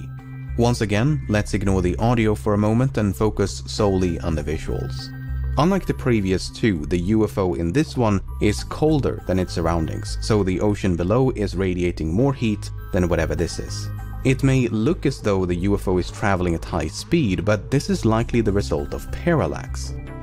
In short, aircraft go fast, camera fixed on not so fast UFO appear to go fast. Interesting, Naruto. Some say the UFO is near sea level and therefore the parallax explanation doesn't work, but we can actually derive its altitude using the numbers on screen and find that that is not true. Everything seen in this video is consistent with a balloon or some sort of debris floating in the wind. The commentary by the pilots, however, does once again introduce a bit of confusion. I mean, it seems odd for the pilots to be so excited over something so mundane, but without hearing from the pilots themselves... Maybe the pilots are just fucking dumb. Like, you know, it's totally possible. We can fly a plane, but we're also kind of fucking dumb. We don't know what it looks like when a grocery bag gets picked up by a strong wind. You know, I can't rule it out. The person responsible for making these videos available to the public is a man named Lou Elizondo. Beginning in 2008, Elizondo was the head of a secret government-funded effort to investigate UFO sightings known as the Advanced Aerospace Threat Identification Program. By late 2017, however, Elizondo had grown so disillusioned with the government's lack of interest in the program's efforts that he decided to resign. In his resignation letter, Elizondo writes that certain individuals within the government are staunchly opposed to UFO research, that inflexible mindsets and political contention essentially prevented him from doing his job. He portrays the government as virtually unconcerned about an issue which he believes could pose a threat to national security, so much so that he felt it necessary to resign in protest. This seemingly uncaring attitude was also noted by witnesses of both the Nimitz and Roosevelt encounters. Once we were in the road and saw a diaper flying in the air, must have been that and just didn't stop flying. Completely unfazed. You cracked by this video. That's probably what it was. On the day when it was captured, he supposedly looked at it for 5 seconds, then walked away without saying a word. Some of the senior officers on board the Nimitz and Princeton are said to have had an equally muted response. These are very bizarre reactions to potential airspace incursions. You'd think they'd want to make sure these UFOs are not some kind of threat. The near mid-air collision reported by one of the squadrons from Roosevelt seems especially concerning. Not really concerning, it was just, it had a mission. Many point to the severe stigma surrounding the topic of UFOs. Regardless of how inaccurate it may be, the term UFO has, for many, become synonymous with aliens. Goddamn right. So much so, the government now favors the term UAP, specifically to avoid this unwanted association. Whether sightings go unreported or uninvestigated, the argument is that people choose to look the other way because they're concerned about their reputation. No one wants to be seen as a nutcase and potentially lose out on a promotion. Makes the bits ash Others believe there could be something a bit more conniving at play, that no serious action is taken because a highly advanced and top-secret drone program is responsible for the sightings. Even some of the witnesses have entertained that possibility. For instance, Sean Cahill, who was the chief master at arms on board the Princeton, perceived the inaction of senior staff as a clear sign that the UFOs were known military assets. But as previously mentioned, it is difficult to believe such radical innovation could have taken place in absolute secrecy. We're talking about such advanced technology, I don't think so, would barely make sense in a science fiction novel. Vehicles that can exceed the speed of sound without producing any sonic booms. Vehicles that can drop or climb to virtually any altitude in a matter of seconds. Vehicles that can violently change direction of travel as if inertia was a mere suggestion. None of that should be possible, yet dozens of trained observers claim they witnessed the impossible. The least uncomfortable solution, therefore, is to simply not believe them. Sure, the witnesses are credible, but they're not incontrovertible. Everything from optical illusions to faulty equipment could be used to cast doubt on their extraordinary tales. Vessel in the Prime and without Legend. any corroborating evidence, except for this nebulous footage, that is not a difficult task. As such, many government officials may not seem concerned because they genuinely believe there is nothing. I have an alien story. I'll tell it in a second. Not the one I told last time. Personally, I'm left feeling very conflicted. On the one hand, I find the witness accounts quite compelling. On the other, I find this grainy trilogy of dots in the sky somewhat underwhelming. Agreed. Sure, the videos are fascinating, but they're also far too ambiguous to provide any decisive answers. I highly recommend that you seek out and listen to some of the witness accounts so that you can Favorite judge monster truck? I'm not sure. The one that did a front flip. This is very much a developing situation. By the time you watch this video, chances are more information will have been released. Nope. According to Elizondo, the Nimitz and Roosevelt encounters are just the tip of the iceberg. Sightings by military personnel are said to be commonplace. It's just that we rarely hear about them. I can only hope that more evidence is released in the near future and that at least one video depicts something inexplicable. Something that is unidentified because it defies explanation, not because it's too distant, too small, or otherwise too obscure. No, but something truly extraordinary. That's sweet, Buttercup. That was a cool video. So, like I said, my dad is super fucking into this alien shit, and I've told this story before, but a long time ago, my mom and dad were friends with a really high-ranking officer in the U.S. military, and the guy was fucking wild. So, I mean, the guy's real. Like, I even looked into him to make sure that, like, they didn't just get scammed or something. So the guy, I won't drop his name for obvious reasons, he was like a really high-ranking military guy.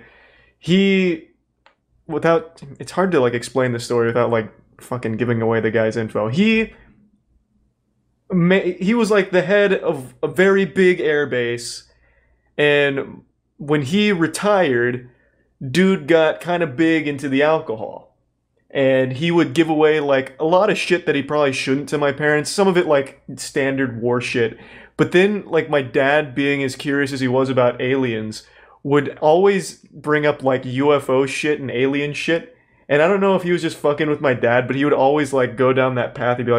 He'd be like very serious and be talking about like how he has had encounters with UFOs and that the government tries to keep it under wraps and that he's seen actual wreckage and shit.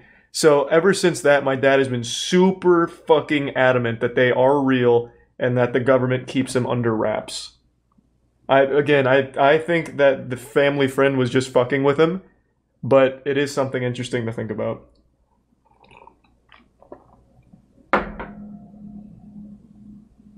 Thanks to the resub, famous ladies man in the prime braid.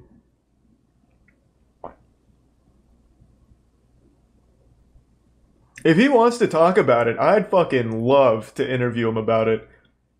My dad has told me that shit constantly. Actually, I think he's dead.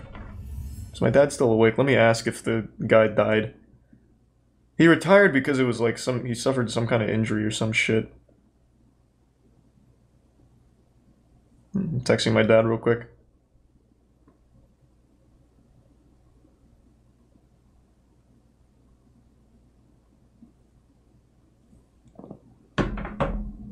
Yeah, I started Invincible. It's pretty good. Thanks to the resub, ambidextrous.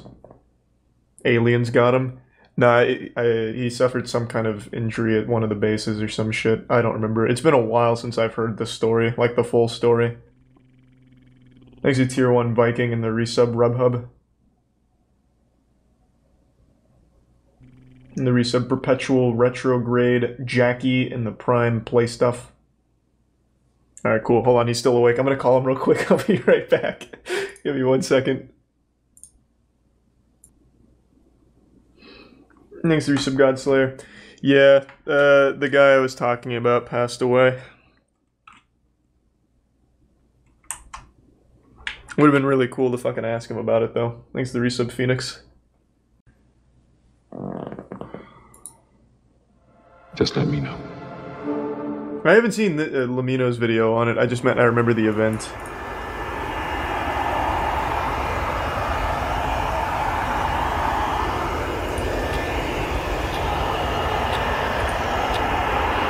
Did they solve it? No. Thanks to the gift sub, Bill. No. Yeah, I mean, I'll double check, but I'm pretty sure it's still unsolved. They just have a working theory.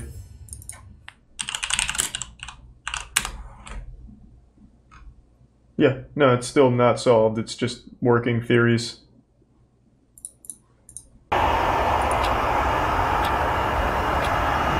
Let's do some Punk Chick in the 5 gift sub Sweat. Thank you, man. Delivery manager. Appreciate it. Thank you, Sweat. Thank you for the long time of watching, Handyman. Malaysian 370, standby. At Kuala Lumpur International Airport, a Boeing 777 is preparing for departure. Malaysian 370, request level. 370, we are ready, requesting flight level 350 to Beijing. The unidentifiable. Malaysian Airlines I Flight 370 is a daily passenger flight between Kuala Lumpur, Malaysia and Beijing, China. 370, 32 right of takeoff. Nice. 42 minutes past midnight, Flight 370 is given clearance to depart. On board are Captain Zahari Ahmad Shah, First Officer Farik Abdul Hamid, 10 cabin crew members, and 227 passengers. Was this plane ever found? I don't know. I don't know. Malaysian 370, Lumpur radar, good morning. Climb flight level 250. Morning, level 250, Malaysian 370. Malaysian 370, climb flight level 350. Climb level 350, Malaysian 370. Less than an hour into the flight, the plane is cruising over the South China Sea at an altitude of 35,000 feet. The night sky is clear, and the weather They found pieces, but not the whole Flight thing. 370 is then instructed to signal air traffic control in Ho Chi Minh, Vietnam, as it is about to enter Vietnamese airspace. The flight controller in Kuala Lumpur says goodnight, with no sign that anything should be amiss. Malaysian 370, maintaining level 350. Malaysian 370. Malaysian 370, maintaining level 350. Malaysian 370. Malaysian 370, contact Ho Chi Minh 120.9. Good night. Good night, Malaysian 370. Thanks, the resub Acid Redemption. Yeah, I know 1 Jeremy minute do it. And 43 seconds later, the aircraft suddenly vanish from radar screens at Kuala Lumpur, Ho Chi Minh, and Bangkok. What? This form of positional tracking depends on a signal being emitted by one of two transponders aboard a plane, and so its disappearance would suggest both transponders ceased to function, or the system was manually deactivated by someone on board. All subsequent attempts to contact and ascertain the whereabouts of Flight 370 are unsuccessful. The aircraft has seemingly vanished without a trace. After missing its scheduled time of arrival in Beijing some 4 hours later, Flight 370 is officially declared missing. And in the wake of that announcement, the most expensive search effort in aviation history is about to commence. And then I remember like a year after this, Malaysian Airlines also had another plane go missing or another accident, I don't recall. But that one was really fucking eerie, because one of the passengers had tweeted, "Here's my flight if it goes missing," and then it actually fucking did. Of the flight's disappearance between the South China Sea and the Gulf of Thailand. The search area was soon expanded, however, after the Malaysian military disclosed additional information. Unlike the radar system employed by air traffic control, long-range military radar does not rely on transponders, but use reflectance to track the position of targets. A review of the data collected by the Malaysian military revealed that moments after contact with Flight 370 was lost, the aircraft had deviated from its scheduled flight path with a subtle turn to the right, followed by a prolonged turn to the left. The aircraft had then flown back towards and across the Malaysian peninsula before turning right near the island of Penang. It maintained this northwesterly heading until it escaped the radar's coverage. Over the next few days, the Strait of Malacca, the Andaman Sea, and the Bay of Bengal was scoured by a multinational fleet of aircraft and vessels, but there was no trace of Flight 370. Meanwhile, investigators began to analyze the aircraft's satellite communication records. Like all modern airliners, Flight 370 was equipped with a satellite communications terminal, or SATCOM, to send and receive transmissions to and from the ground. Prior to departure, the SATCOM terminal had logged onto the satellite network and established a connection with a ground station in Perth, Australia. That station then maintained a detailed record of all the incoming and outgoing traffic between it and Flight 370. This is what it contained. Prior to the flight's disappearance over the South China Sea, everything appeared to be working as intended. Then, at some point during this portion of the flight, the SATCOM link was severed. What happened? Did they see like a fucking dragon in the sky and just like, get the fuck away from it? 3 minutes after the flight vanished over the Andaman Sea, the terminal requested to log back onto the network. The SATCOM link was successfully re-established and was not disrupted again until nearly 6 hours later, when the flight is presumed to have crashed due to fuel exhaustion. During these final hours, 2 attempts were made to contact the plane via satellite telephone. Both calls were acknowledged by the SATCOM terminal and would have been routed to the cockpit. Yet, they went unanswered. The terminal had also responded to 5 automatic status requests. In short, if the ground station had not heard from the aircraft in over an hour, it would transmit a signal to confirm the terminal was still online. It's a real story. While these transmissions did not contain any information about the flight's position, investigators were able to measure the distance between the satellite and the aircraft at the time of each transmission, based on how long it took those transmissions to be sent and received.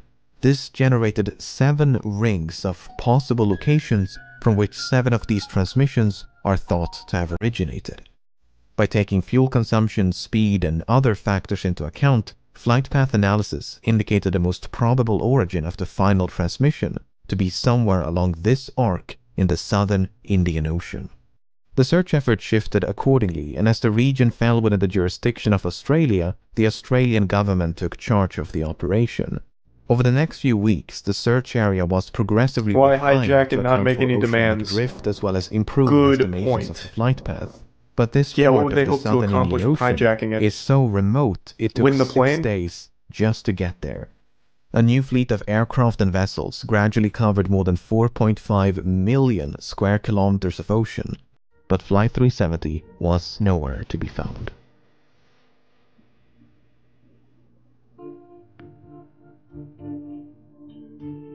If the impact with the ocean had been sufficiently forceful, it was possible the resulting sound had been recorded by underwater listening devices known as hydrophones. This possibility was investigated, and 4 hydroacoustic monitoring stations had recorded something. It is crazy how much shit there is, like, already in the world. Like, if it crashes in the middle of nowhere, luckily we still have these robo-lizards that we have just for monitoring.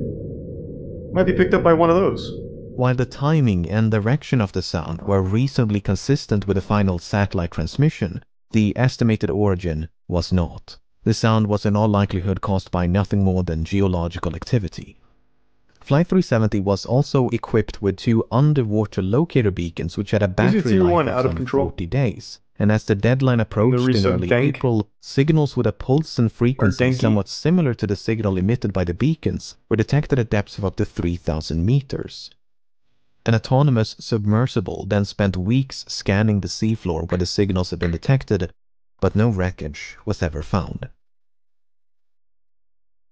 And nothing would be found until more than 16 months later, when a discovery was made on the opposite side of the Indian Ocean. On the 29th of July 2015, a group of people were cleaning up a beach in Reunion, a small island to the east of Madagascar, when they stumbled upon this 2-meter-long metallic object covered in barnacles. Aviation experts quickly identified the object as a section of an aircraft. I guess I've never seen a barnacle. Looks like it's fucking growing almonds. Or like little sunflower seeds, pumpkin seeds or something. Damn, barnacles are fucking weird. Covered in barnacles. Aviation experts quickly identified the object as a section of an aircraft wing known as a flaperon. Upon closer inspection, internal markings including dates and serial numbers conclusively ascertained the flaperon belonged to Flight 370. Even though Reunion Island is some 4,000 kilometers west of the search area, and more than a year had gone by since the flight disappeared, the location was consistent with simulations of debris dispersal patterns. There was now tangible evidence that Flight 370 had crashed somewhere in the Indian Ocean. The discovery of the flaperon prompted numerous searches along beaches and shorelines of southeastern Africa, and at least 31 additional items of interest have since been recovered and examined. Some of these items include a section of the outboard flap from the right wing, a piece of cowling from one of the 2 engines, a partial door from the nose landing gear, a section of the vertical stabilizer. I fucking hate airplanes, man. From one of the embedded headrests. This is why I don't fly. This shit is terrifying. 18 of these items were identified as either likely, highly likely, or almost certain to have originated from Flight 370, whereas only 3 could be confirmed. The remaining 11 could not be identified. There were no traces of an explosion found on any of the debris tested, nor was there any evidence of a fire except for 3 small burn marks on one of the unidentifiable items. The search for debris was further aided by Earth observation satellites. Analyses of satellite imagery from March of 2014 uncovered a number of images which appeared to feature man-made objects floating on or just below the surface in the southern Indian Ocean. However, the images were not nearly sharp enough to resolve any identifiable markings, and multiple searches notwithstanding, this debris was never recovered.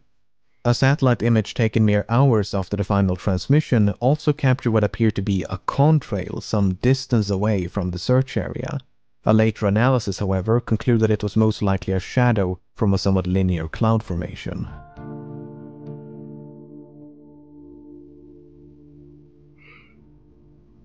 The underwater portion of the search continued for months and eventually years before it was finally suspended in early 2017, by which point 120,000 square kilometers of seabed had been scrutinized.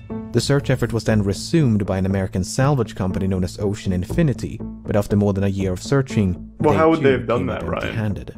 Unless the final resting place of Flight 370 can be located, it may be impossible to determine exactly why it crashed. Nevertheless, there have been no shortage of theories.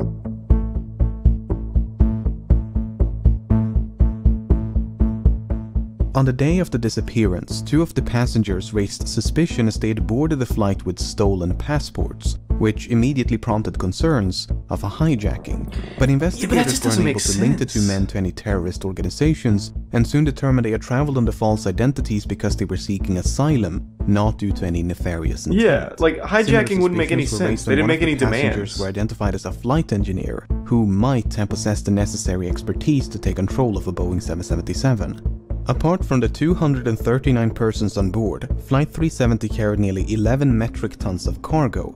Among the items listed on the flight manifest was a shipment of lithium-ion batteries, which led some to suspect a fire might have broken out mid-flight. For instance, the crash of Why do we still use lithium batteries? In September of 2010 Nothing good comes from that shit. Was the result of a fire that was ignited by a pallet of lithium-ion batteries. Another potential source of ignition would be an electrical malfunction. The crash of Swiss Air Flight 111 in September of 1998 is thought to have been caused by a fire within the electrical wiring above My the phone cockpit. doesn't use lithium-ion batteries. Ion batteries. It's an iPhone. Including the it uses children's tears to power it. In the case of Flight 370, the sudden loss of communication and subsequent deviation from its scheduled flight path might have been a direct response to a fire. The 2 pilots may have turned back towards Malaysia to attempt an emergency landing at the nearest suitable airport.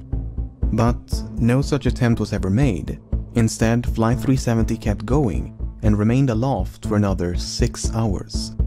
Some have theorized the crew might have been incapacitated by a sudden or gradual loss of cabin pressure. For instance, when Helios Airways Flight 522 failed to pressurize in August of 2005, the pilots quickly fell unconscious. Yet the aircraft continued to fly on autopilot for more than 2 hours until it ran out of fuel. Airline pilots are of course trained for such an event. Wait, what in the event of cabin depressurization, fell unconscious. Wait, did it crash or did it land itself? What the fuck? We have the capability for the plane to just completely fly itself on the pattern? I thought you still needed the pilot present to guide it. I thought it was just kind of like activating cruise control in your car.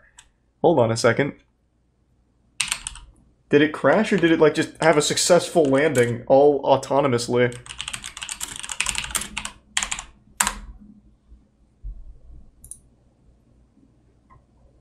Oh, it crashed. Oh, fuck. So it didn't pressurize and everyone was incapacitated. Holy shit. Oh, did he say it crashed? Oh, I just looked at this. I didn't even notice it said crashed. Oh, that'll do it. Thanks to the resub, Erotic and J. Cuddy. Yet the aircraft continued to fly on autopilot for more than 2 hours until it ran out of fuel.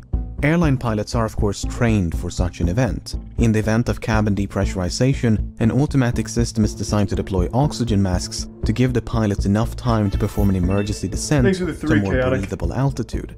The data recorded by the Malaysian military radar does indeed contain altitude information, but it is highly inconsistent. In fact, the Boeing 777 is incapable of performing the extreme altitude fluctuations recorded. At one point, the aircraft exceeded its maximum operating altitude by more than 15,000 feet before making a 50,000 feet nosedive in less than a minute.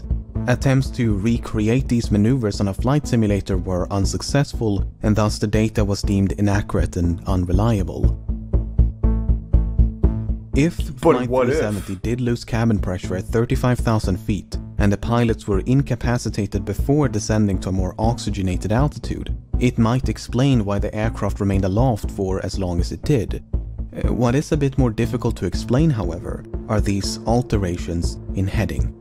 Flight simulations have established the aircraft must have been under manual control during the initial left turn, as the bank angle or inclination of that turn was beyond the limits of the autopilot. Subsequent turns, however, could have been either manual or automatic. But for the autopilot to have made these course corrections, someone with the requisite knowledge must have programmed it to do so. The only other alternative is that the aircraft was in fact under manual control. Thanks for the bits, beef, and hello there. Yeah, I was talking about it the other day, hello there. I still haven't caught up on all of it, but yeah, it's a pretty fucked situation. In late June of 2014, several news outlets reported that a special investigation had identified the captain of Flight 370 as a prime suspect. A search of the captain's home had uncovered a flight simulator which supposedly contained a suspicious route which ended in the southern Indian Ocean. At the time, there was no official acknowledgement that such a route had been recovered, and a lengthy public report issued by the Malaysian government in 2015 made no mention of such a discovery. Then, in 2016, confidential documents pertaining to a forensic examination conducted by the Royal Malaysia Police in May of 2014 was leaked to the media. These documents made it clear that such a route had not only been recovered, but thoroughly examined. Soon thereafter, the Malaysian government confirmed the existence of this simulated flight path, and this is what it looks like. It should come as no surprise that many regard this as damning evidence of premeditation, but according to investigators, it is not quite so evident. The data recovered consists of 7 coordinates, 2 in Kuala Lumpur, 2 in the Strait of Malacca. What was he planning to do? Drive it straight to fucking Antarctica? And 2 in the southern Indian Ocean. The data was reconstructed from a file that had been automatically generated and saved by the simulation software a month before the incident. However, it's not clear whether the coordinates originate from the same flight session. In other words, it might not be correct to simply trace a continuous line between these 7 coordinates, as they could be from separate sessions. The forensic examination by the Royal Malaysia Police simply concluded no activity captured conclusively indicate any kind of premeditated act pertaining to the incident of MH370. There's a bit sweeper. Even so, the similarities between the simulated route and the presumed route of Flight 370 directly influenced the search operation. Australian investigators considered the possibility of someone deliberately extending the range of the flight by gliding the aircraft off the fuel exhaustion. If so, the plane could have traveled an additional 200 kilometers. Alternatively, the range could have been reduced by a controlled ditching prior to fuel exhaustion. While ultimately deemed unlikely, these 2 scenarios did affect the search effort. If the captain steered Flight 370 off course with the intention of crashing in a remote part of the southern Indian Ocean, his motive is an even greater mystery. Sahari Ahmad Shah was 53 and married with 3 children. He had more than 18,000 hours of flight experience and a spotless track record. Investigators found no evidence of financial issues, and his monthly expenses before the disappearance indicated nothing unusual. He had no history of mental illness, nor had he displayed any recent changes in lifestyle or behavior. He was raised on the island of Penang, which has led some to speculate the flight's second turn to the southwest of Penang was the captain getting a final view of his hometown. Some believe a hijacking could have been politically motivated, as Zaharie was an avid supporter of a democratic opposition leader who was sentenced to 5 years in prison mere hours before Flight 370 took off. Others point to unconfirmed reports of marital issues, but this is contradicted by the official investigation and disputed by family members. The only real inconsistency noted by the final report is that the captain failed to repeat the assigned radio frequency during the last verbal communication. Malaysian 350, contact Ho Chi Minh 120.9. Good night. Good night, Malaysian 370. It would have been standard procedure to repeat the assigned frequency as the captain had correctly done a few minutes prior. 370, contact Lampu Radar 1326. Good night. Alright, 1326, Malaysian 370.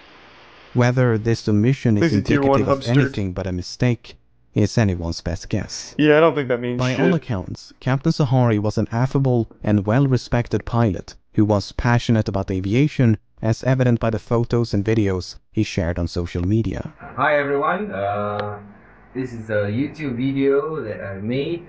Oh, that's kind of cute. Community service of the LEMMiNO. The co-pilot was found to be even less conspicuous. Farik Abdul Hamid was only 27, and due to marry a fellow pilot, he had nearly 3,000 hours of flight experience, although only 39 hours in this type of aircraft. Much like Zaharie, Farik had no financial, mental or interpersonal issues of note, nor was there any evidence of conflict between the two of them. Some questioned the plausibility of a pilot-instigated hijacking due to the apparent lack of interference by the other pilot. Well, when Ethiopian Airlines Flight 702 was hijacked by the co-pilot in February of 2014, he did so by merely waiting for the captain to take a bathroom break before locking the cockpit door behind him. The co-pilot was then free to divert the Italy-bound flight to Switzerland to seek asylum. The only piece of evidence in regards to the co-pilot of Flight 370 is his phone. You see, when the confidential documents were leaked, they also confirmed another long-circulated rumor, namely that a cell phone tower had briefly established a connection with an iPhone 5S belonging to the co-pilot as Flight 370 approached the island of Penang. According to investigators, it was not a phone call as has been widely reported by the media, but merely an automatic location signal. Why this information was omitted from public reports, we may never know. So what is one to make of all of this? On the one hand, the simulated flight path seems suspicious. On the other, it is difficult to cast any substantial doubt on either of the two pilots' character. Yeah, I mean, the dude seems nice. Like, I don't think to deny a hijacking is consistent with the available evidence. Then again, we're missing some quite major and literal pieces of evidence. The final report issued by the Malaysian government in 2018 could not attribute the loss of communication nor diversion of Flight 370 to a malfunction. Instead, it is believed that someone manually manipulated the aircraft and its systems.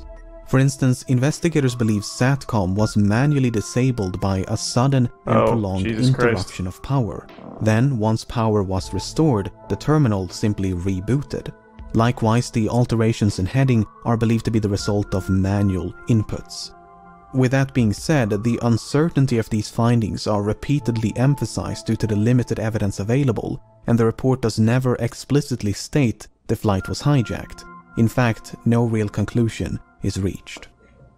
Both the Malaysian and Australian government agree that Flight 370 crashed in the southern Indian Ocean, but that the cause is indeterminable without the wreckage, the location of which has managed to elude some of the foremost aviation experts in the world, as well as an impressive arsenal of cutting-edge technology for more than half a decade. Authors, aviation experts, and independent investigators have all chimed in to offer their own thoughts and theories as to the nature of the crash and the location of the wreckage. Some believe there was no crash, but that the aircraft was shot down by an American naval base in the middle of the Indian Ocean. The satellite transmissions were then supposedly that wouldn't make any sense, as part of a massive cover-up. Wouldn't explain this. Others believe the aircraft turned right towards India and traveled as far north as Kazakhstan, completely undetected. Debris was then supposedly planted along shorelines of southeastern Africa as part of a massive cover-up. Makes sense, I guess. Another theory suggests the aircraft was remotely hijacked and controlled by someone on the ground. Thanks to Prime While Greg. Boeing and other companies have experimented with technology that would allow for an aircraft to be remotely controlled, no commercial airliner is known to be outfitted with such a system. On the less conspiratorial side, the assumption that Flight 370 flew in a straight line and at a constant speed after turning left towards the southern Indian Ocean might simply be incorrect. In early 2018, a French team of independent investigators proposed an alternate flight path, whereby an attempted landing on Christmas Island led to a crash site much further north than the region identified by the Christmas Island, huh? While a surface search of this area was conducted about a week after the disappearance, what are the odds? The underwater phase never reached this far north. Thanks to the resub, Jimmy. As of the making of this video, the search operation has been suspended, but there have been talks of potentially resuming the search. For now, it seems, the vanishing of Flight 370 will remain a mystery. I had no idea it was that deep. From what I remember, I thought it was just pretty well understood that it crashed. And I thought it was just like a straight line and then something happened, they didn't know what. I had no idea there was this whole like turn, all this shit. I had no clue. That is so fucking weird. So the first turn had to be manual. They had to manually turn off the systems like shit. Why do people keep saying shot down? That wouldn't make any sense. That doesn't explain this at all. And also why the systems would be turned off.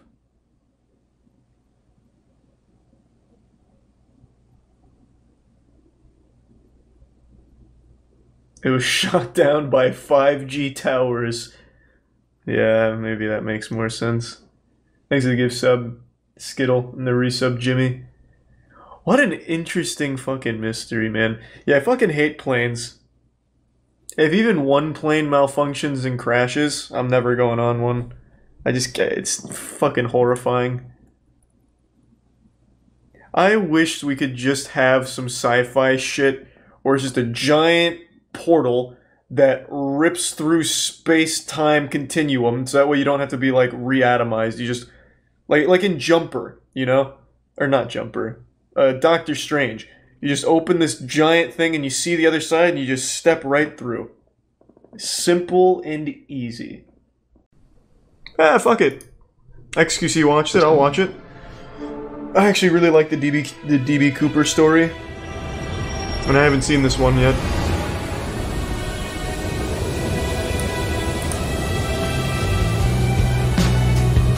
Thanks to resub Rick and the Prime, Gregory, and Mustard. A daring parachute escape from a flying 727 somewhere between wings. A search was made of the plane immediately. We don't know who he was, where he came from, or where he went. I expect that we'll keep looking until we find him or find out what happened.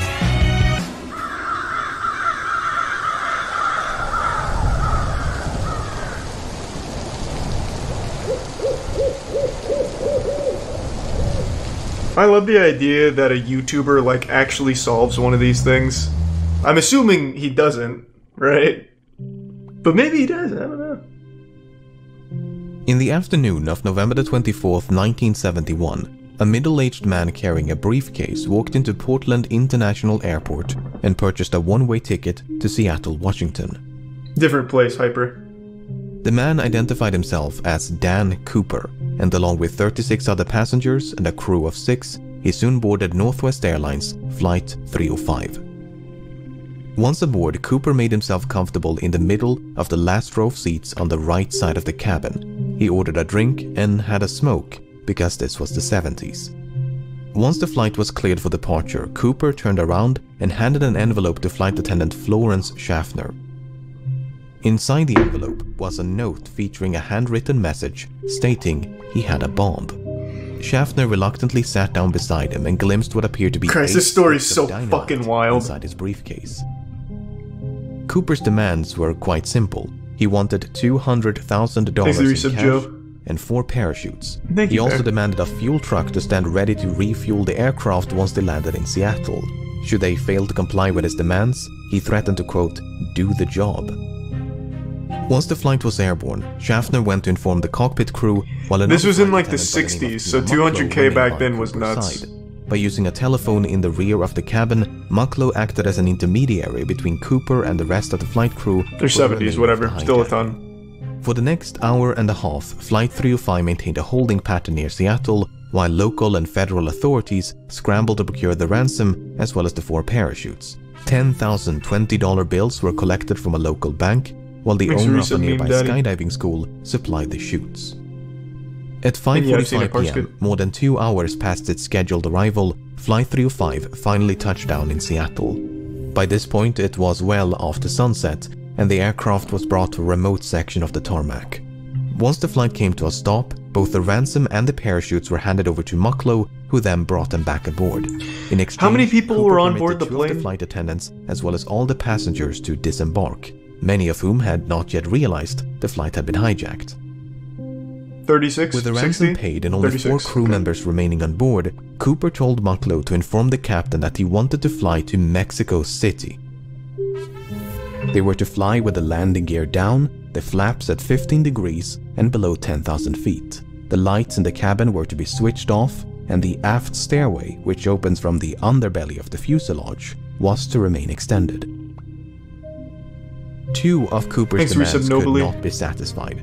First of all, the flight configuration he'd requested would not allow for a non-stop flight to Mexico City. As such, Cooper proposed a refueling stop in Phoenix, Yuma, or Sacramento before they all agreed on Reno, Nevada. Second of all, it was not possible. It seems like they're on Cooper's side. Like, yeah, you can take the money and Cooper agreed tell us to where to go. retract the stairs on the condition that Mucklow remained by his side and taught him how to extend them once the plane was airborne. Parked for nearly 2 hours due to complications with refueling, Flight 305 was back in the air by 7:36 p.m. Less than 5 minutes after takeoff, Cooper told Mucklow to head for the cockpit and that from this point onwards, he was not to be disturbed. The last time she saw the bomb Cooper, turned out to be he fake, was standing though. in the Sorry, middle don't mean of to the spoil aisle, things. as if though he was preparing to jump. Mucklow joined the rest of the crew, locked the cockpit door behind her, and some 3 hours later, Flight 305 safely landed in Reno. Once the flight came to a stop, the crew carefully I could be wrong, I don't into really the rear remember of the that. cabin, but there was no sign of Cooper, nor the bomb. The aft stairway had been extended mid-flight and was slightly damaged upon landing. It seemed there was only one explanation for the hijacker's absence. At some point between Seattle and Reno, Cooper had strapped on a parachute, walked down the stairs, and leaped into the dark of night.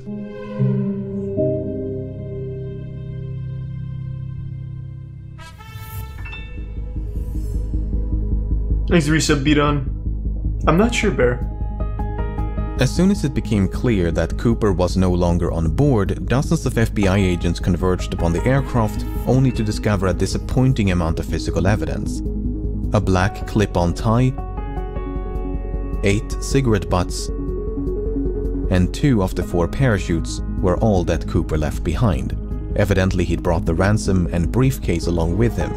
In interviews conducted on the night of the hijacking, Cooper was described by the crew and passengers as a white male with brown eyes and dark hair. He appeared to be in his mid-40s and wore a dark trench coat, a dark suit, a white shirt, a black tie, and dark shoes. Soon after boarding, he'd also donned a pair of sunglasses. Based on this description, the FBI produced the first of several composite sketches. Before they could mount a search, however, the FBI had to figure out when Cooper abandoned ship. But that was easier said than done. None of the 4 crew members witnessed Cooper jumping from the plane, nor did the pilots of 2 fighter jets which escorted the flight between Seattle and Reno, which is not all too surprising given it was the middle of the night. Although the flight crew did report something odd, the last communication with the hijacker occurred at approximately 8:05 p.m. when the crew used the intercom to offer assistance, which Cooper declined. Within the next 10 minutes, the crew experienced what they described as an oscillation or vibration of the aircraft. At the time, the crew suspected it might have been produced by Cooper's jump, and a subsequent recreation of the hijacking supported that conclusion. Okay, so that took care of the when, but what about the where?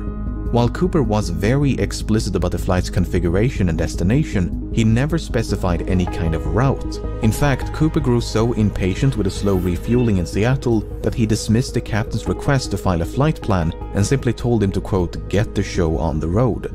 As such, the captain chose to fly along an airway known as Victor 23 without any input from Cooper. By using Victor 23 as a guide, authorities estimated the most probable location of the flight at the approximated time of the jump was about 40 kilometers north of Portland. And so, at the break of dawn, the FBI mounted an impressive search operation using helicopters, airplanes, and ground troops. The problem was, even if the estimated bailout point was accurate, Cooper's eventual landing or drop zone was far more difficult to pinpoint. The Fuck, it's so cool! This guy's like an actual galaxy brain anime villain. By a dense forest, so it was truly like finding a needle in a haystack. Apart from the difficult terrain, the search was further complicated by low temperatures and inclement weather, which persisted for days. Despite their best efforts, authorities never managed to find a single trace of Cooper, nor the items he brought along with him.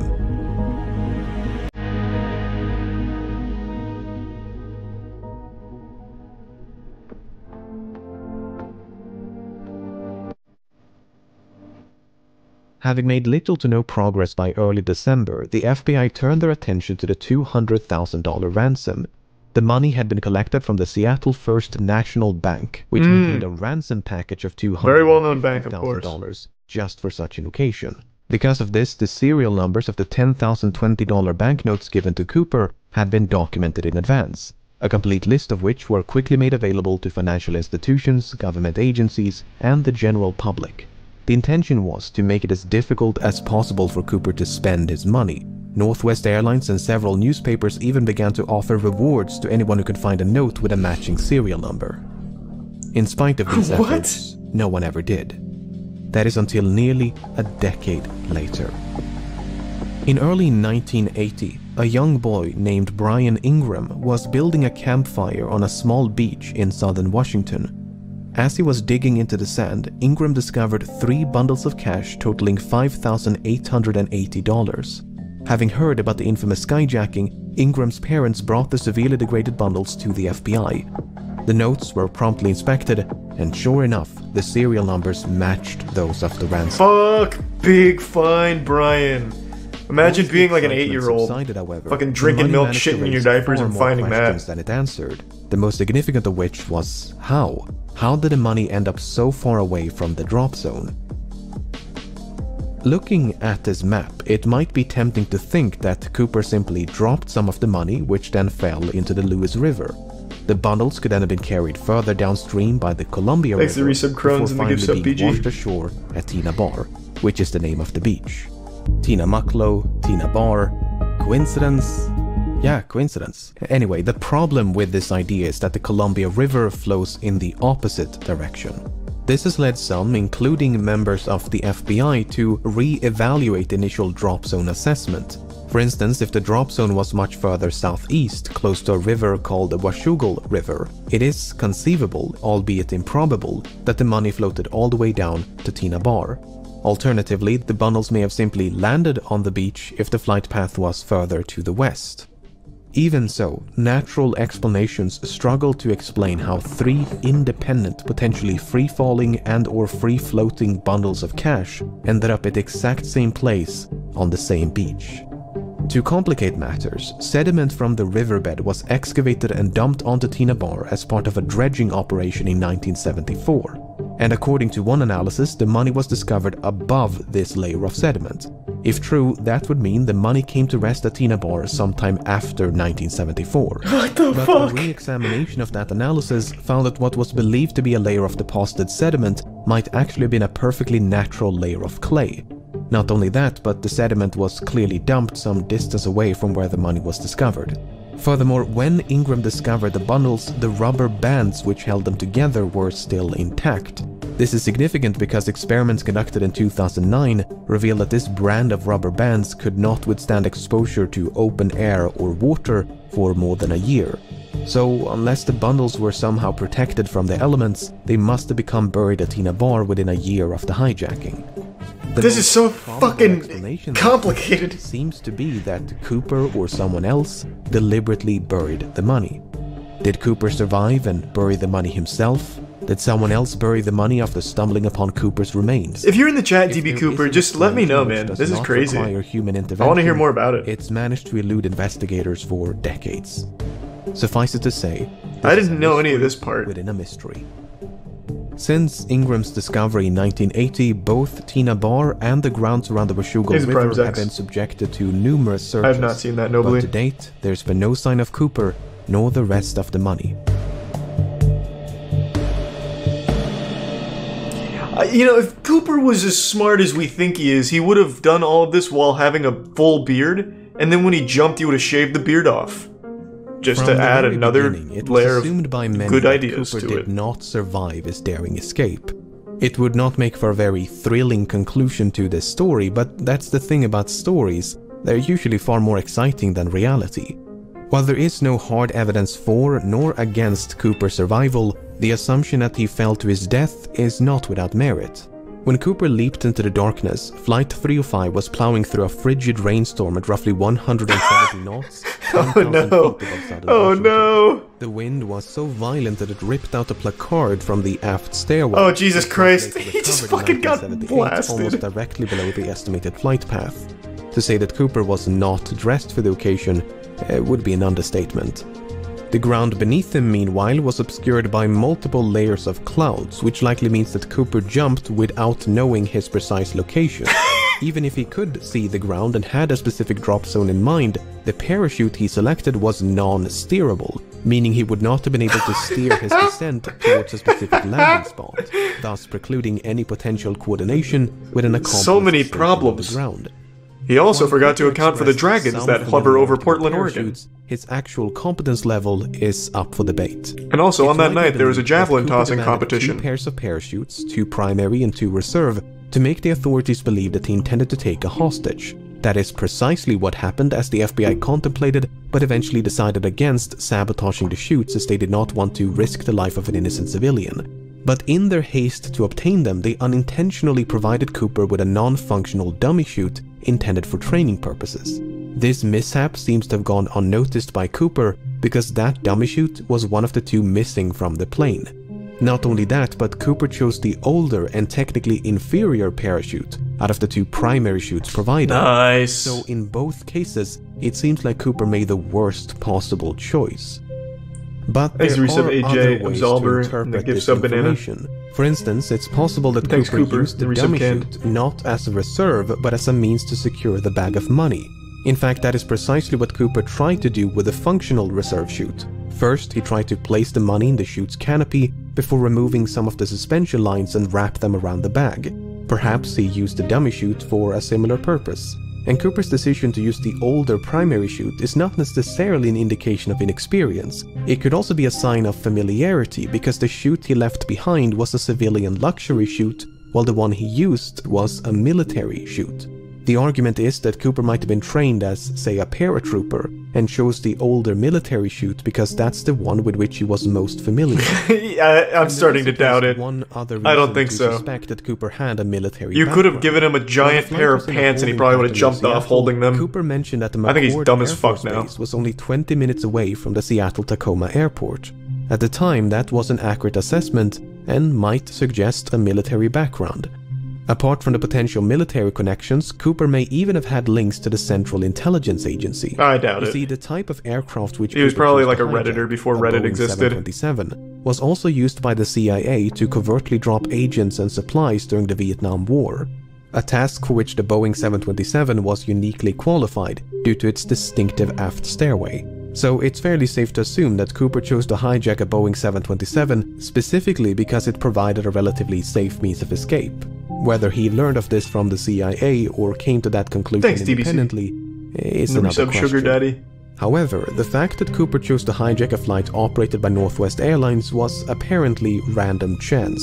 When Tina Mucklow asked Cooper about his motives, he responded, it's not because I have a grudge towards your airline, it's just because I have a grudge. Oh, that's kind of fucking cool. That Flight 305 just happened to be in the right place at the You're not trapped in here with me. Even so, I'm trapped in here with frigid weather temperatures and a bad plan. He seemed to know a great deal about aircraft and aviation. He appeared to be familiar with the local terrain.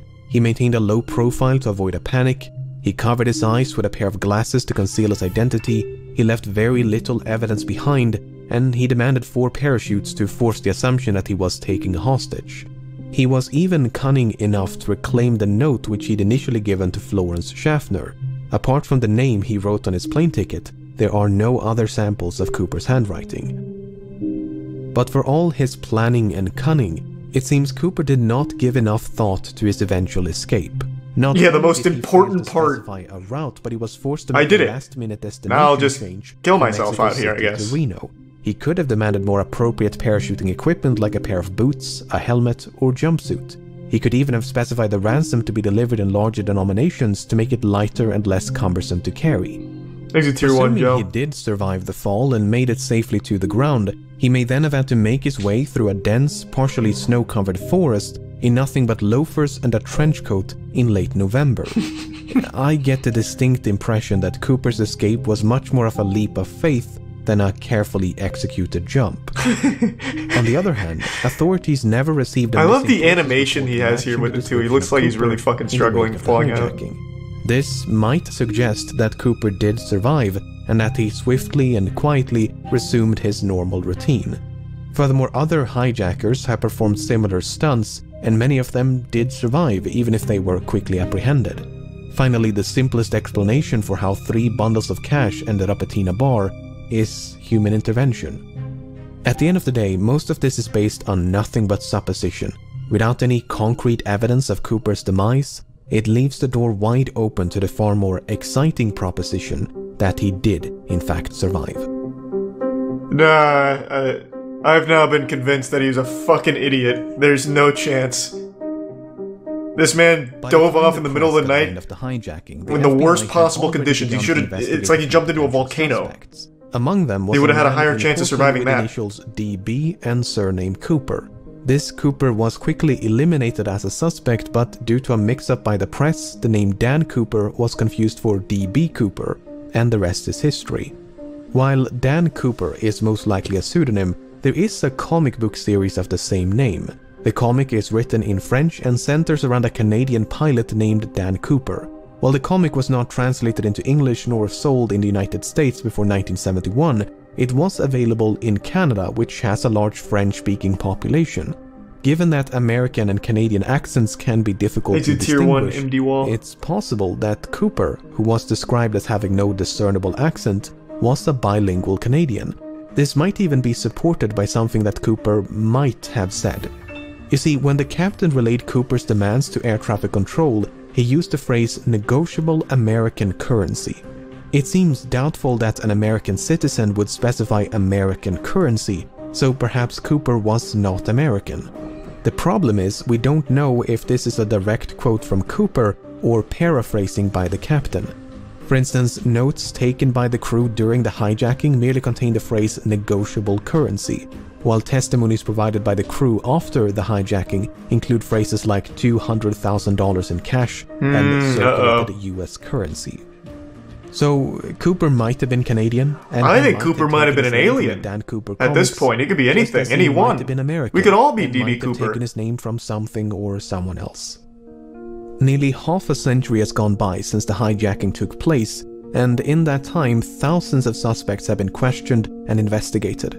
It would obviously be impossible to cover all of them here, but let's take a look at some of the people that at some point or another have been suspected of being DB Cooper. It's just a picture of my dad. This man loves working on old cars. First became a suspect. He's never parachuted, but we thought it was worth checking out anyway. He seems like a solid candidate. He was a decorated Army paratrooper and helicopter pilot. He had experience with explosives. He had an extensive criminal record.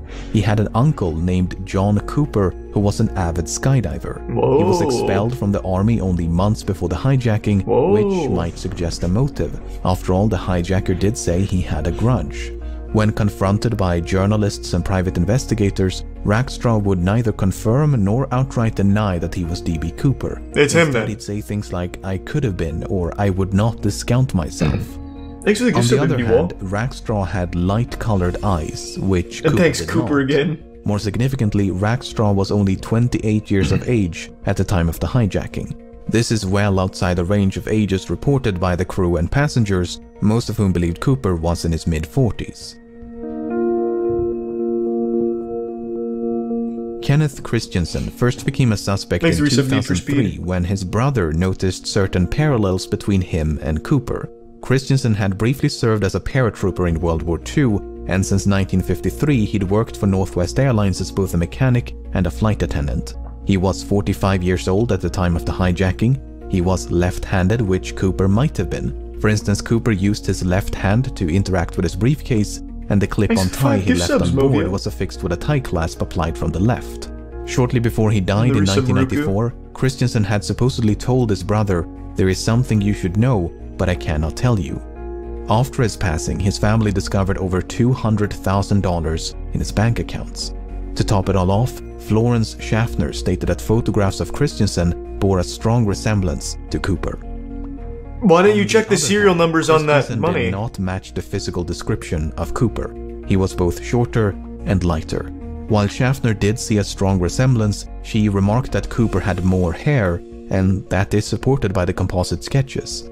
And there was nothing suspicious about the large sums of money which he simply earned by selling land. This is the 70s, it wasn't digital, I'm sure he had it physical. In 1972 when he hijacked a Boeing 727 and escaped via the aft stairway, much like D.B. Cooper. Because of the significant overlap between the two hijackings, some believe they must have been committed by the same person. McCoy used a fake name, he used a fake hand grenade to threaten the crew, he used handwritten notes to issue his demands. Both McCoy and Cooper used the phrase "no funny stuff" as a warning to the crew. McCoy demanded $500,000 in cash and 4 parachutes. McCoy also bailed out the back of the plane once they passed over his hometown in the state of Utah. Apart from the similar modus operandi, McCoy had also served in the Vietnam War as a demolitions expert and a helicopter pilot. McCoy did actually survive the fall and managed to evade authorities for 2 full days before he was apprehended and sentenced to 45 years in prison. Before his death in 1974, McCoy refused to confirm or deny that he was D.B. Cooper. On the other hand, McCoy was an avid recreational skydiver and even came prepared with a skydiving helmet and jumpsuit. He gave very specific instructions about the flight path. In addition to the fake hand grenade, McCoy also used an unloaded handgun to threaten the crew. He failed to retrieve one of the notes he'd given to a flight attendant. He was only 29 years of age at the time of the hijacking, and all 3 flight attendants were quite certain that McCoy was not Cooper. While there are meaningful parallels between these two cases, a lot of McCoy parallels. might simply have been a copycat who'd read about D.B. Cooper in the news. That is a lot of fucking parallels, though. Holy shit. Dwayne Weber first became a suspect in 1995 when, shortly before his death, he supposedly told his wife, "I've got a secret to tell you. I am Dan Cooper." Following his deathbed confession, Weber's widow recalled a number of fascinating details. She claims to have found a backpack resembling the one used in the hijacking. She claims Weber had sustained a knee injury after jumping out of a plane. Weber supposedly had a nightmare about leaving his fingerprints on the aft stairs. And a year before the money was discovered at Tina Bar, Weber had allegedly paid a quick visit to the same location. In addition, Weber was a World War II veteran, he had an extensive criminal record, he'd matched the physical description, and he was 47 years old in 1971. On the other hand, Weber's fingerprints did not match any of the prints collected from Flight 305. Although, to be fair, there's no way to know if any of those prints actually belonged to Cooper. Furthermore, Weber's DNA did not match a DNA sample collected from the tie clasp. But once again, there's no way to know if the DNA on the tie clasp actually came from the hijacker and not someone else. What's so frustrating is that the FBI likely had a much better source of DNA at one point. If you recall, 8 cigarette butts were collected from the scene and there's a good chance they were all suffused with Cooper's DNA. The problem is, that evidence was lost at some point and has not turned up since. How? What do you do, shove him up his butthole before jumping off? How did... William Smith first became a suspect in 2018 Smith served in the Navy. I totally forgot about that. And likely had some experience with parachuting. He was 43 years old at the time of the hijacking. He had dark brown eyes. He matched the physical description. He shared a certain likeness with the composite sketches, especially this speculative sketch of an older D.B. Cooper. A student named That's definitely a drawing from his grandson or something. Attended the same high school. That is just that man. Smith worked as a drawn by his son. For a railroad company for most of his life, but in 1970 the company filed for bankruptcy.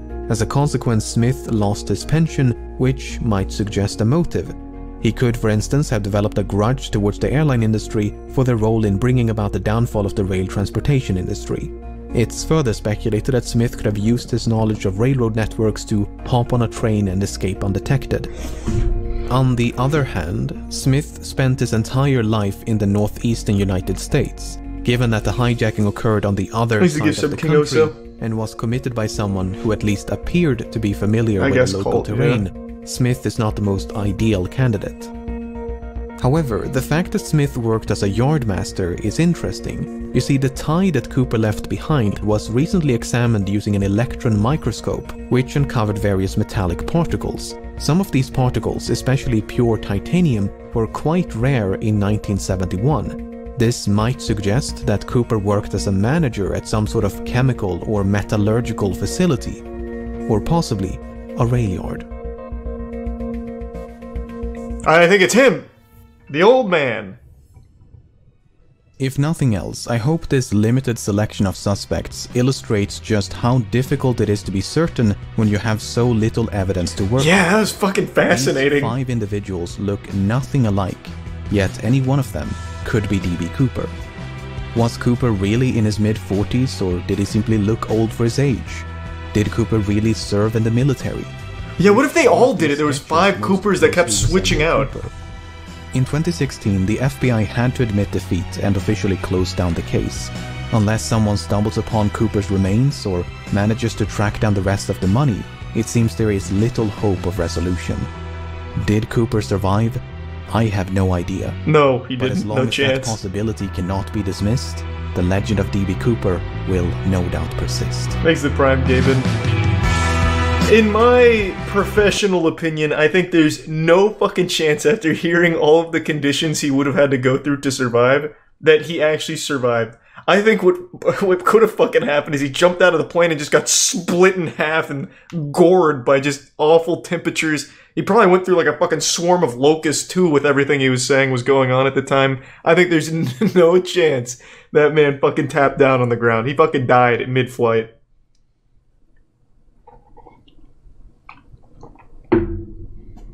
I had no idea the conditions were that bad when he made the jump. I didn't know half of this shit, actually. I only knew the general overview. Thanks the Prime, Blammo. What a great watch. I can't believe I haven't seen that one. I know what Chubby Emu is. Fuck! Is there any new D.B. Cooper info now? Now I'm so glued. We have so much technology now, we should be able to recreate the entire history of that tie that D.B. Cooper left behind. We should be able to take that tie, put it in my fucking hard drive, and be able to see the entire manufacturing process and who owned the tie all the way up until it was on the plane.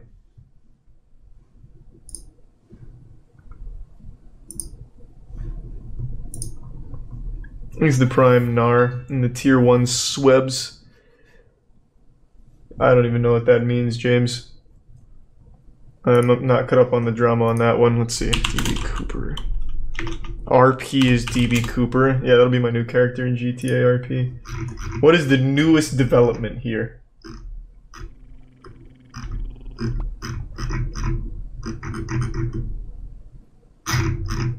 This video was in 2020, so do we have any startling new intel in 2021? Shit.